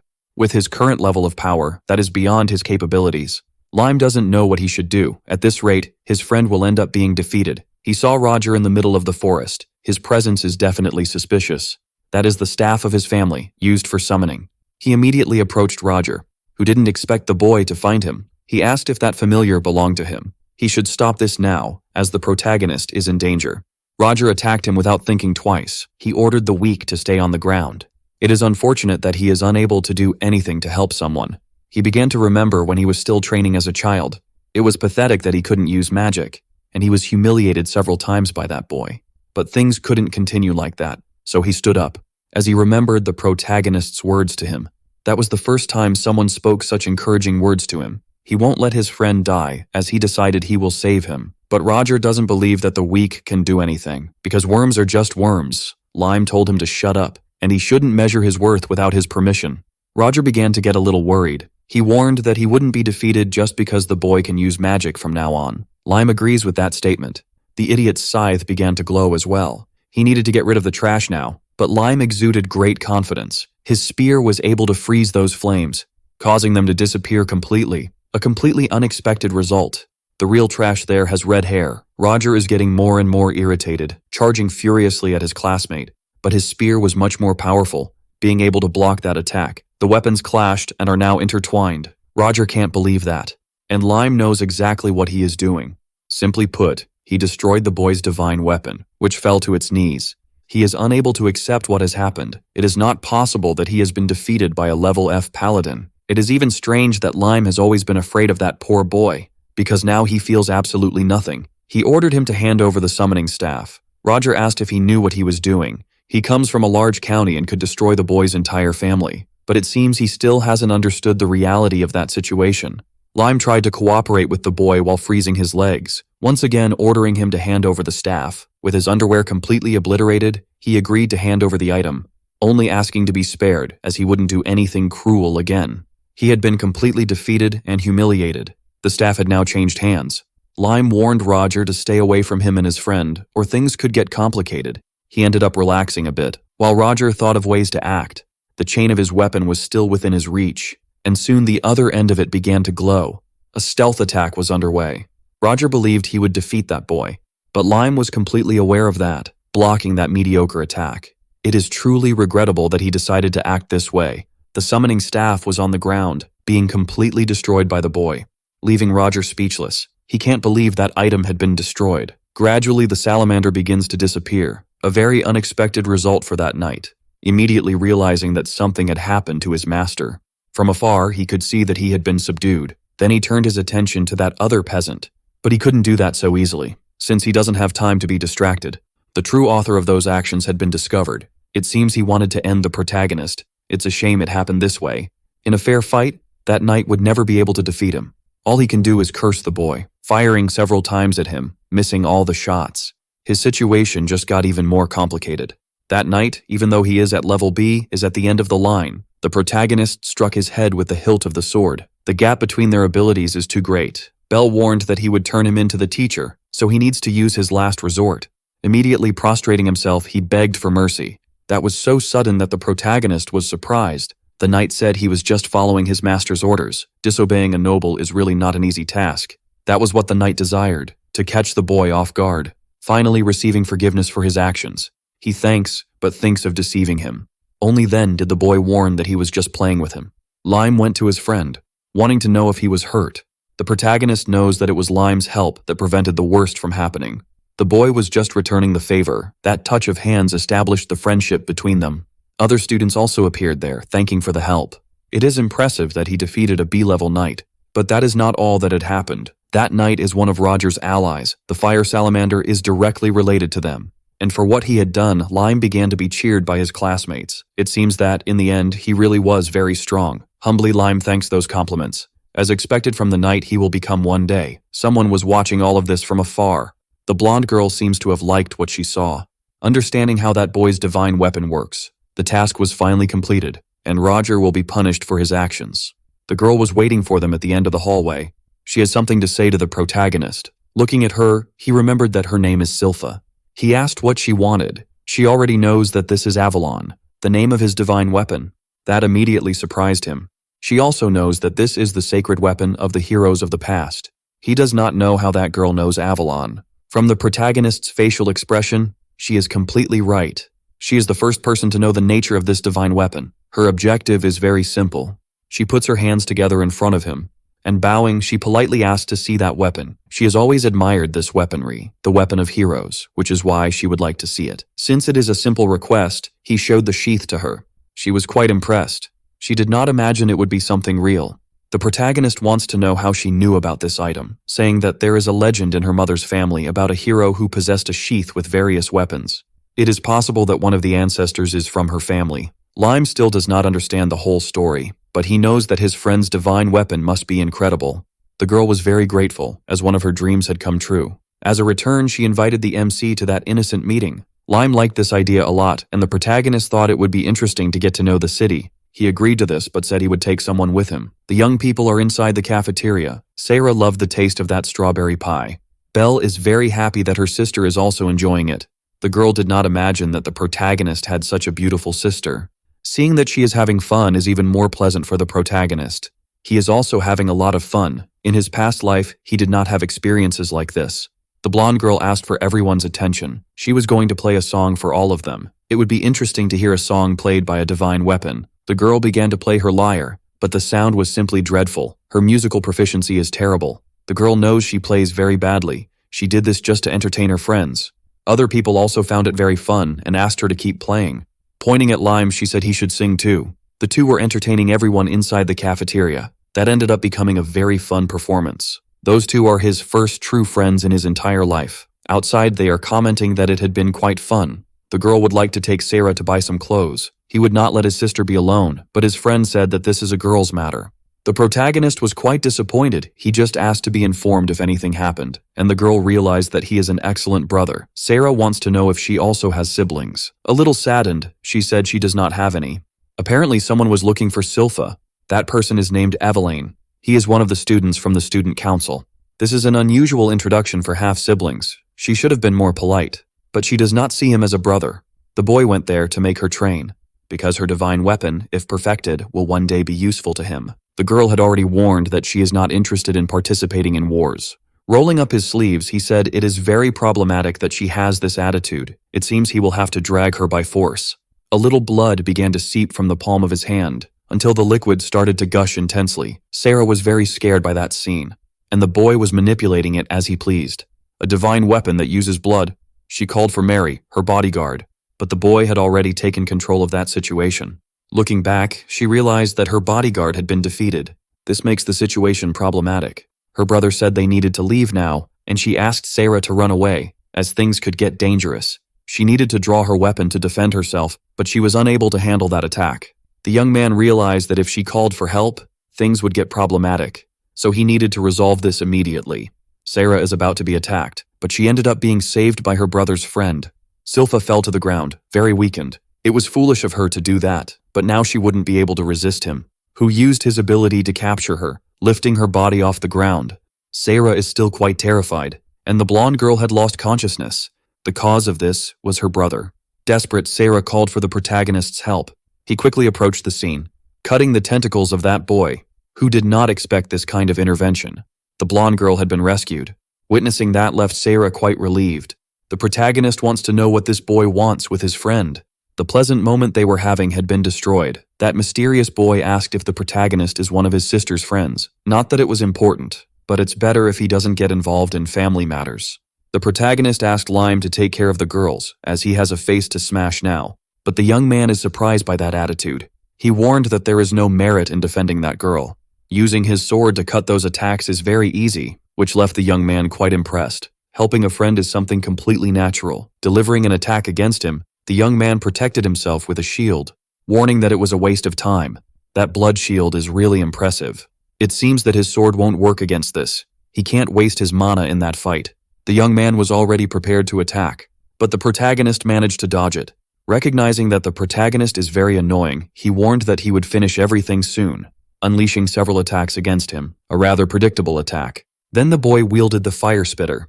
Seeing that the boy had more than one divine weapon, he realized that he was not an ordinary opponent.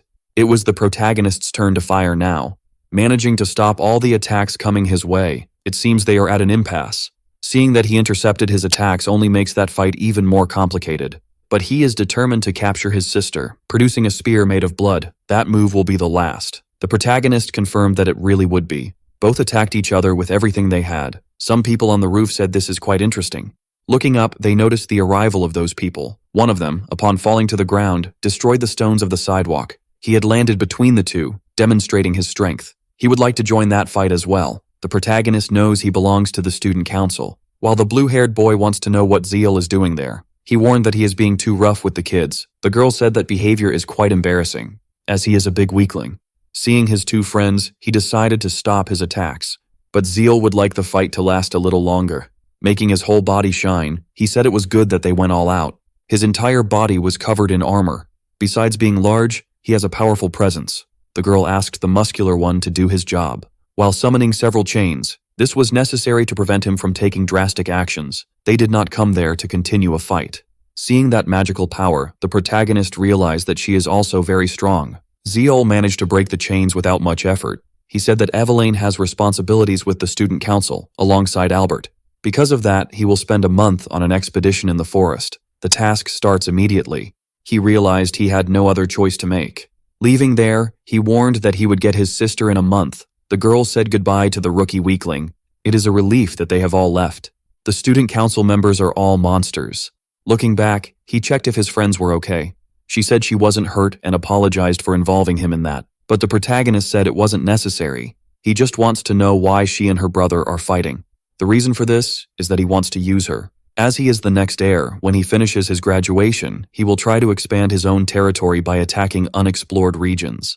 Lime knows that those lands are filled with powerful creatures. Her brother believes that her divine weapon will be a powerful artifact in the war, but she does not want to fight. Her intention is to become stronger and become the heir. It is the same situation in which the protagonist is involved. The problem is that she couldn't do anything. She is far from being able to defeat him.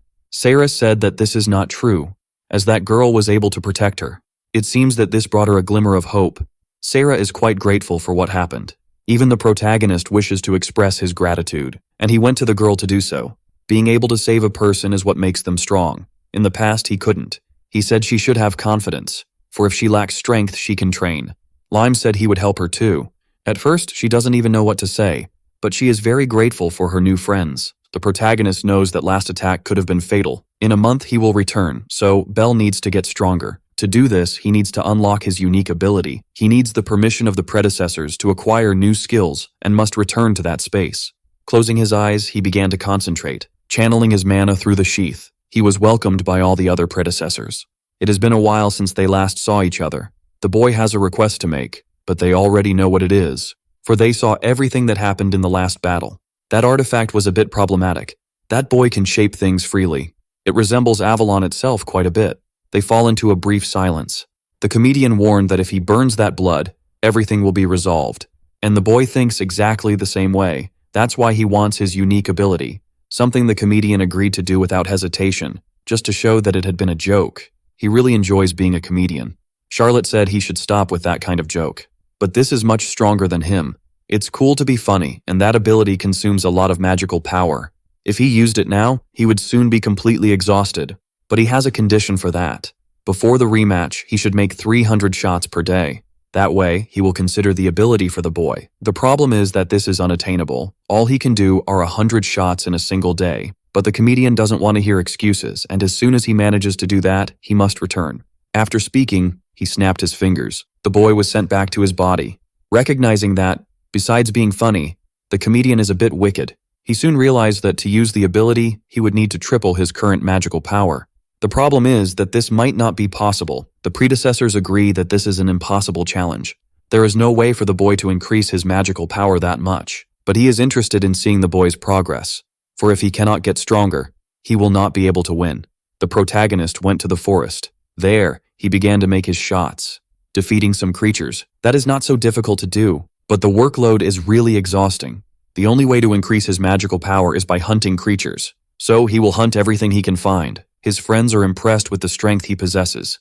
It was good that they accompanied him too. They all want to get stronger. Indeed, the protagonist has good friends. That contributes to his progress. After making 100 shots, he feels drained and, by hunting, he increased his power a bit. But it still wasn't enough. That progress is far from ideal. Then he heard a terrifying roar in the forest. That doesn't seem to have come from an orc. It could be that his friends are in danger. Finally, the protagonist found the creature. It was lying on the ground, as if it were sleeping. Beside its body are his two friends, celebrating what they had managed to do. The girl praised Belle's work. Even he was curious to know if his friends had defeated that creature, and that is exactly what had happened. That is a sea-level creature. He thought his friends were at a lower level. Since they wouldn't be able to defeat it normally, they thought of an efficient strategy. First, they surrounded the enemy with ice. Then, the girl attacked with her sound waves, which were reflected by the ice around her. Indeed, it was an impressive plan. Those two have an interesting synergy. That was the result of their combined attack, and the protagonist had an idea too. Now, he knows how he will be able to shoot more times. Meanwhile, more creatures had appeared. Several orcs, like the one that had been defeated. A large group like this will be very problematic, as they are all very tired. But the protagonist has a brilliant idea. He can still keep fighting. They would never imagine that the protagonist could do all that. Seeing that he rushed out, the girl remembered that he had something to do. The predecessors did not expect the boy to return so quickly. The comedian hopes he is not trying to change the terms of the agreement, but the boy said he had already completed the task, something that left them quite perplexed. It is not possible that he did this in just one day. The comedian stated that he is the one who makes the jokes there, but the boy is unyielding. They asked him to show in a fight what had changed. He would have to make all those shots during a fight. They could use other weapons if they wanted, unless, of course, he was scared. But the protagonist liked that a lot. He just needed the signal to be given, and the battle would begin. They are properly prepared, and the comedian is eager to see that progress. The elderly man gave the signal to start. Belle already had the pistol in hand, but the comedian had already made the first shot, which hit the boy. He said he was too slow and needed to improve on that. As expected from the original user of that weapon, he is much faster. It seems the comedian is in his no-jokes mode, and the protagonist does not want to lose that duel. The two fired several times, leaving the comedian quite impressed. Charlotte said the boy is very good, and now she understands why the elderly man decided to train him. In fact, he is very proud of his pupil. The shy one said that the real battle would still begin. Charlotte did not like his tone of voice, but he reminded them that they need to see if the boy is still capable of making shots. Even Adam agreed, 100 shots will not be enough. The boy continues to put in a lot of effort, but that still had not become challenging for the comedian. And soon the boy was losing stamina. Adam had counted all of them, and the boy made 97 shots. Seeing that the battle would be somewhat uninteresting, the comedian would end it soon. But the protagonist has a trick up his sleeve. He summoned the powerful shield. This way he would be able to protect himself a bit more. This made the comedian rethink his strategy. The boy was going to use the wind as well, causing the wind to pass through the pistol. The comedian wants to know what he intends to do with that. But with a little smile, our MC said those bullets are useless. He managed to strengthen his shot with the wind, surpassing the comedian's strength, who was quite surprised. That combination allows him to increase his power, even if he has little magical power. For the first time, the comedian had been pressured in this battle. Not even the boy's mentor had thought of this possibility. Charlotte is rooting for him, hoping he can defeat the comedian. He wanted to know why the boy did not use this strategy from the beginning, reminding him that he had fallen into a trap before, and now it is time to return the favor to him. But hiding that ability may not change things. Now the boy needs to dodge all those shots, and the fight became much more balanced again, as the protagonist was able to hit the comedian's first shot, since his magical power is also running low, while the boy remains steadfast in his strategy. The situation had become quite complicated. His opponent was being pressured. It is time to end this. But the comedian is not an easy enemy to defeat. He hid behind his flames, preventing the boy from knowing his true position. In addition to not knowing where the shots are coming from, he was soon hit in the back, which gave him a clue about the comedian's location, but he had already repositioned himself, hitting the boy once again. All he needs to do is keep hiding behind the flames. As the protagonist had been completely cornered, he needs to push that fire away using the wind. And that is exactly what he did to find the comedian, who could no longer hide behind the flames. Now he had a clear view and would hit his target, but he could not make any shot. Definitely, this situation is complicated. The other predecessors imagined that he might have exhausted his magical power, leaving him completely vulnerable to the comedian, but he had also run out of bullets. The last impact happened, causing the comedian to fall to his knees. He had been pushed to the limit, just like the boy in that duel, who was able to make 301 shots. After that, he was completely exhausted. He had won by a narrow margin. Seeing the protagonist's effort, the comedian was very happy, extending his hand to him. Finally, he had approved him and would release the unique ability of his instrument. In a very polite manner, he helped the boy to stand up again, who was very grateful for being recognized. He needed to perfect his knowledge of that divine ability. Receiving another ability, he is confident that he can defeat that other jerk. All the comedian genuinely wishes is for his protege to win this battle, and he assured that he would bring victory. A few days passed, and the protagonist continues training in the forest. It is essential for him to keep getting stronger. Little by little, he is further perfecting his mastery of his skill. His friends approach to see what has happened. That unique ability of his is truly impressive. The girl asked if he could give some tips, so they could learn too. All he can say is to keep defeating monsters. That is the only path he knows. But he knows a training method to enhance the power they already possess, learned from his master. They need to sit down, close their eyes, and concentrate. By making that symbol with their hands, this is the easiest way to circulate magical power throughout the body. By doing that meditation for an hour a day, the magical power can grow more quickly. In addition to contributing to its refinement, it becomes easier to release the power during battle. They decided they would try to do this too. This practice does not bring immediate results, but in the long run, it is quite effective. His friends begin to circulate magic through their bodies. The protagonist noticed that they made progress too quickly. Perhaps their progress is well above average. He couldn't fall behind. He decided he would continue training. That would also contribute to strengthening his unique ability. But 5 days passed, and the group of friends continues training. After 10 days, they were already dueling each other to become even stronger. In total, 20 days have passed, and they continue training diligently. After a month, they met again with the jerk. This time, he did not go to fetch his sister alone. It has been a while since they last saw each other. Even the girl had become stronger. The jerk ordered his servant to take the girl, as he would deal with that annoyance. The servant understood the orders given, but the girl was not going to make this task easy at all. Immediately, she attacked him with her divine weapon, but the servant was quick enough to dodge those attacks. Lime would not let her fight alone, charging at that servant recklessly. He would not allow her to be taken without a fight. On the other side, it is time for the protagonist to settle his matters. He only had one question. What will that guy do with his own sister? Her divine weapon is special, passed down through generations, capable of controlling people through sound. Thus, she can turn people into instruments of battle, making war much easier. Indeed, that is a completely despicable goal. He just wants to make his life easier. His sister is nothing more than a mere tool. The protagonist does not need further explanations, for that guy is not worthy of being called a brother. He warned that anger will not make that weapon work against him, but that is exactly what they will see now. He found the protagonist's stance strange, for the gun was pointed at its own user, who began to use his unique ability. The flames were aimed at his own heart. They now enveloped his entire body. That is the incineration of the soul, an impressive technique. Even though he was not impressed, the jerk recognized that this would be troublesome. The protagonist had become much stronger, and wings emerged from his back. With that, all his physical attributes were enhanced. He is capable of approaching the enemy much more quickly. All the jerk does is fire a few shots, but that is completely useless. for his flames can burn all that blood, something the jerk was not expecting. It is time for the protagonist to kill him until nothing remains. Preparing relentlessly to strike him with a punch, the jerk immediately produced a shield for his protection, which was able to withstand the first impact, for crushed as it would not be able to protect against the second. Thus, the protagonist managed to hit him in the face, throwing the poor guy's body away. The blood he has now is completely useless. He should give up and go home. But that is not all he has to show. The jerk had gotten back up. His eyes were also completely transformed. The surface of his skin underwent a transformation. The sensation is that his blood had come to a boil. With that form, he became much more powerful. And the protagonist cannot say what that is. That is the blood of a dragon. That ability transforms his entire body. He now resembles a dragon.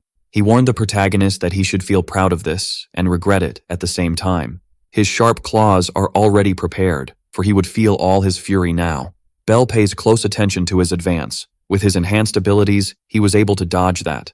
Even so, he was superficially cut. His opponent was intrigued. He thought he had hit the target. While he was thinking, the protagonist prepared an attack. Launching his flames against him, he managed to hit him accurately. Now he will make everything explode into the air. The resulting destruction is indeed impressive. A lot of smoke had risen into the air, but his opponent seems to be completely intact. He said that attack had been pathetic. The scales on his body remained clean. There were no signs or traces of soot or that they had been burned. He advances against the protagonist, ready to slice him. Just fire won't be enough for that opponent. So, he decided he would crush him with his fists. The two are on a collision course. Bell had to dodge those claws once again. Only then would he have the chance to hit him. Landing a blow on the side of his opponent, feeling the power on his own skin, he was not impressed at all. Those scales are also very resistant to impact. The protagonist became distracted with his thoughts, being surprised by the dragon's tail, which threw him towards the ground, while preparing a powerful magic to annihilate him. Bell knows he needs to defend against that immediately, sending a fireball to avoid being hit. But his opponent's attack is much more devastating. A large explosion occurred in the air. The boy appears to be quite tired. Even though he is persistent, he is clearly at his limit, and the dragon is capable of making several of those attacks. This will make things much more complicated for him, for the protagonist needs to use even more of his magical power. And on the ground, his friends are engaged in another fight. Their enemy is probably at level B. They decided they would make a combined attack. The silent enemy is just waiting for their movement. Lime is the first to advance, causing his opponent to need to defend. The boy had planted his spear in the ground. That left his opponent slightly thoughtful, finally realizing he was surrounded by walls of ice. This is the time for the girl to spring into action. She was already getting closer, sending powerful sound waves against her opponent. That combination was enough to defeat a monster more powerful than they. They believe the fight will be finished, but the knight said that all of that is completely useless. He struck his staff on the ground. A black and mysterious circle had appeared, completely sucking in the sound waves of the attack, until there was absolutely nothing left.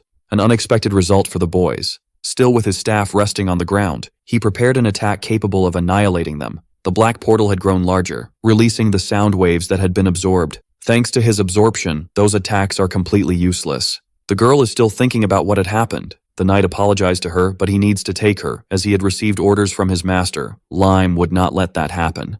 And the knight warned the boy not to interfere, but he would never listen to those words. So he would need to be subdued. He is still quite inexperienced in combat. The girl saw that her friend was also having difficulties. Knowing she needs to help him, she became desperate, as she cannot move her body. Meanwhile, the boy continues to be beaten. She only wished she had a little more strength to resist. She remembered the protagonist's words, that training would help her unleash her power in battle. All she needed to do was calm down. Thus, she would be able to concentrate on the magical power of her body. Believing she would be able to fight, she is ready to save her friend. His skull will be completely crushed by that staff.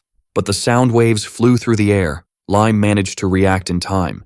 It is not yet his time to be defeated, and the poor knight was quite intrigued by what was happening. That is the work of the sound produced by the girl. Lime can hear her friend perfectly. The music she plays is very beautiful, and that music transforms into strength in the boy's body, who is now able to press his opponent, being able to unbalance him. The knight does not know where that child drew so much strength from. His divine weapon shone intensely, ready to freeze him. The ice plates emerged from the ground, advancing towards the knight, who is sure he is in trouble. He will not be able to absorb all of that, being completely suffocated by the ice. In the air, the protagonist is already close to his limit. The fight is about to end, but he saw that his friends managed to succeed. Only the jerk in front of him remains to be defeated. What he will do now is a gamble, as he will use his hidden trump card. The dragon was intrigued to realize that the boy was still hiding his strength, but that wouldn't make a difference, as he would come to know true despair. The battle between the two intensifies even further, for the dragon is also increasing its power, about to unleash a devastating attack. The protagonist knows that his opponent will launch his most powerful attack, but he also has something to do. To make it work, he just needs to survive. The dragon had finally completed the charging phase of its ability, unleashing all its power against the protagonist. That energy sphere is indeed much larger, an unexpected size that could complicate things. The boy needs to act quickly to avoid being defeated. The only thing he has is this attack, launching his flames to avoid being hit, but the dragon continues to produce even more power, a force that the protagonist cannot withstand. He had been subdued by his opponent. It seems that the battle had finally come to an end. This was not the ending the dragon desired. It wanted something more exciting. Only then did it realize that the protagonist had reached its back. He became distracted and did not pay attention to his own defense. While he was charging all that power, the boy had made a clone with his own flames, which was destroyed by the dragon, abilities that he did not expect the protagonist to master. Very confident, he believes that the MC cannot harm him, as his attacks are weak. It is time for him to show the progress of his training, for it was in this that he managed to perfect his mastery of magic. The dragon felt that the boy's arm was coated in mana. His attacks may not have worked until now, but that punch will be very different. Looking back, the dragon realized that this was quite dangerous. Those blue flames are a trump card for the boy, striking the back of his enemy with his glorious fist, causing him intense and agonizing pain, strong enough to destroy the dragon's scales. It is impossible that he has been defeated by a child.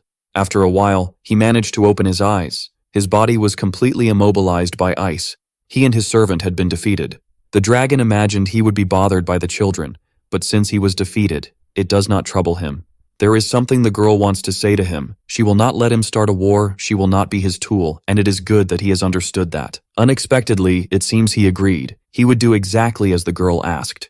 Words so strange to hear that they were left in doubt. Even so, Lime extinguished her divine weapon, causing the ice to disappear. The girl asked him not to come see her again. Without responding to her, he simply asked his knight to accompany him. The two are now leaving.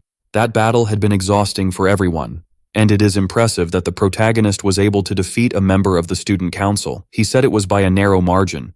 The girl stood up to talk to her friends, and one day she will repay all that kindness. But they are friends, and that is not how things happen.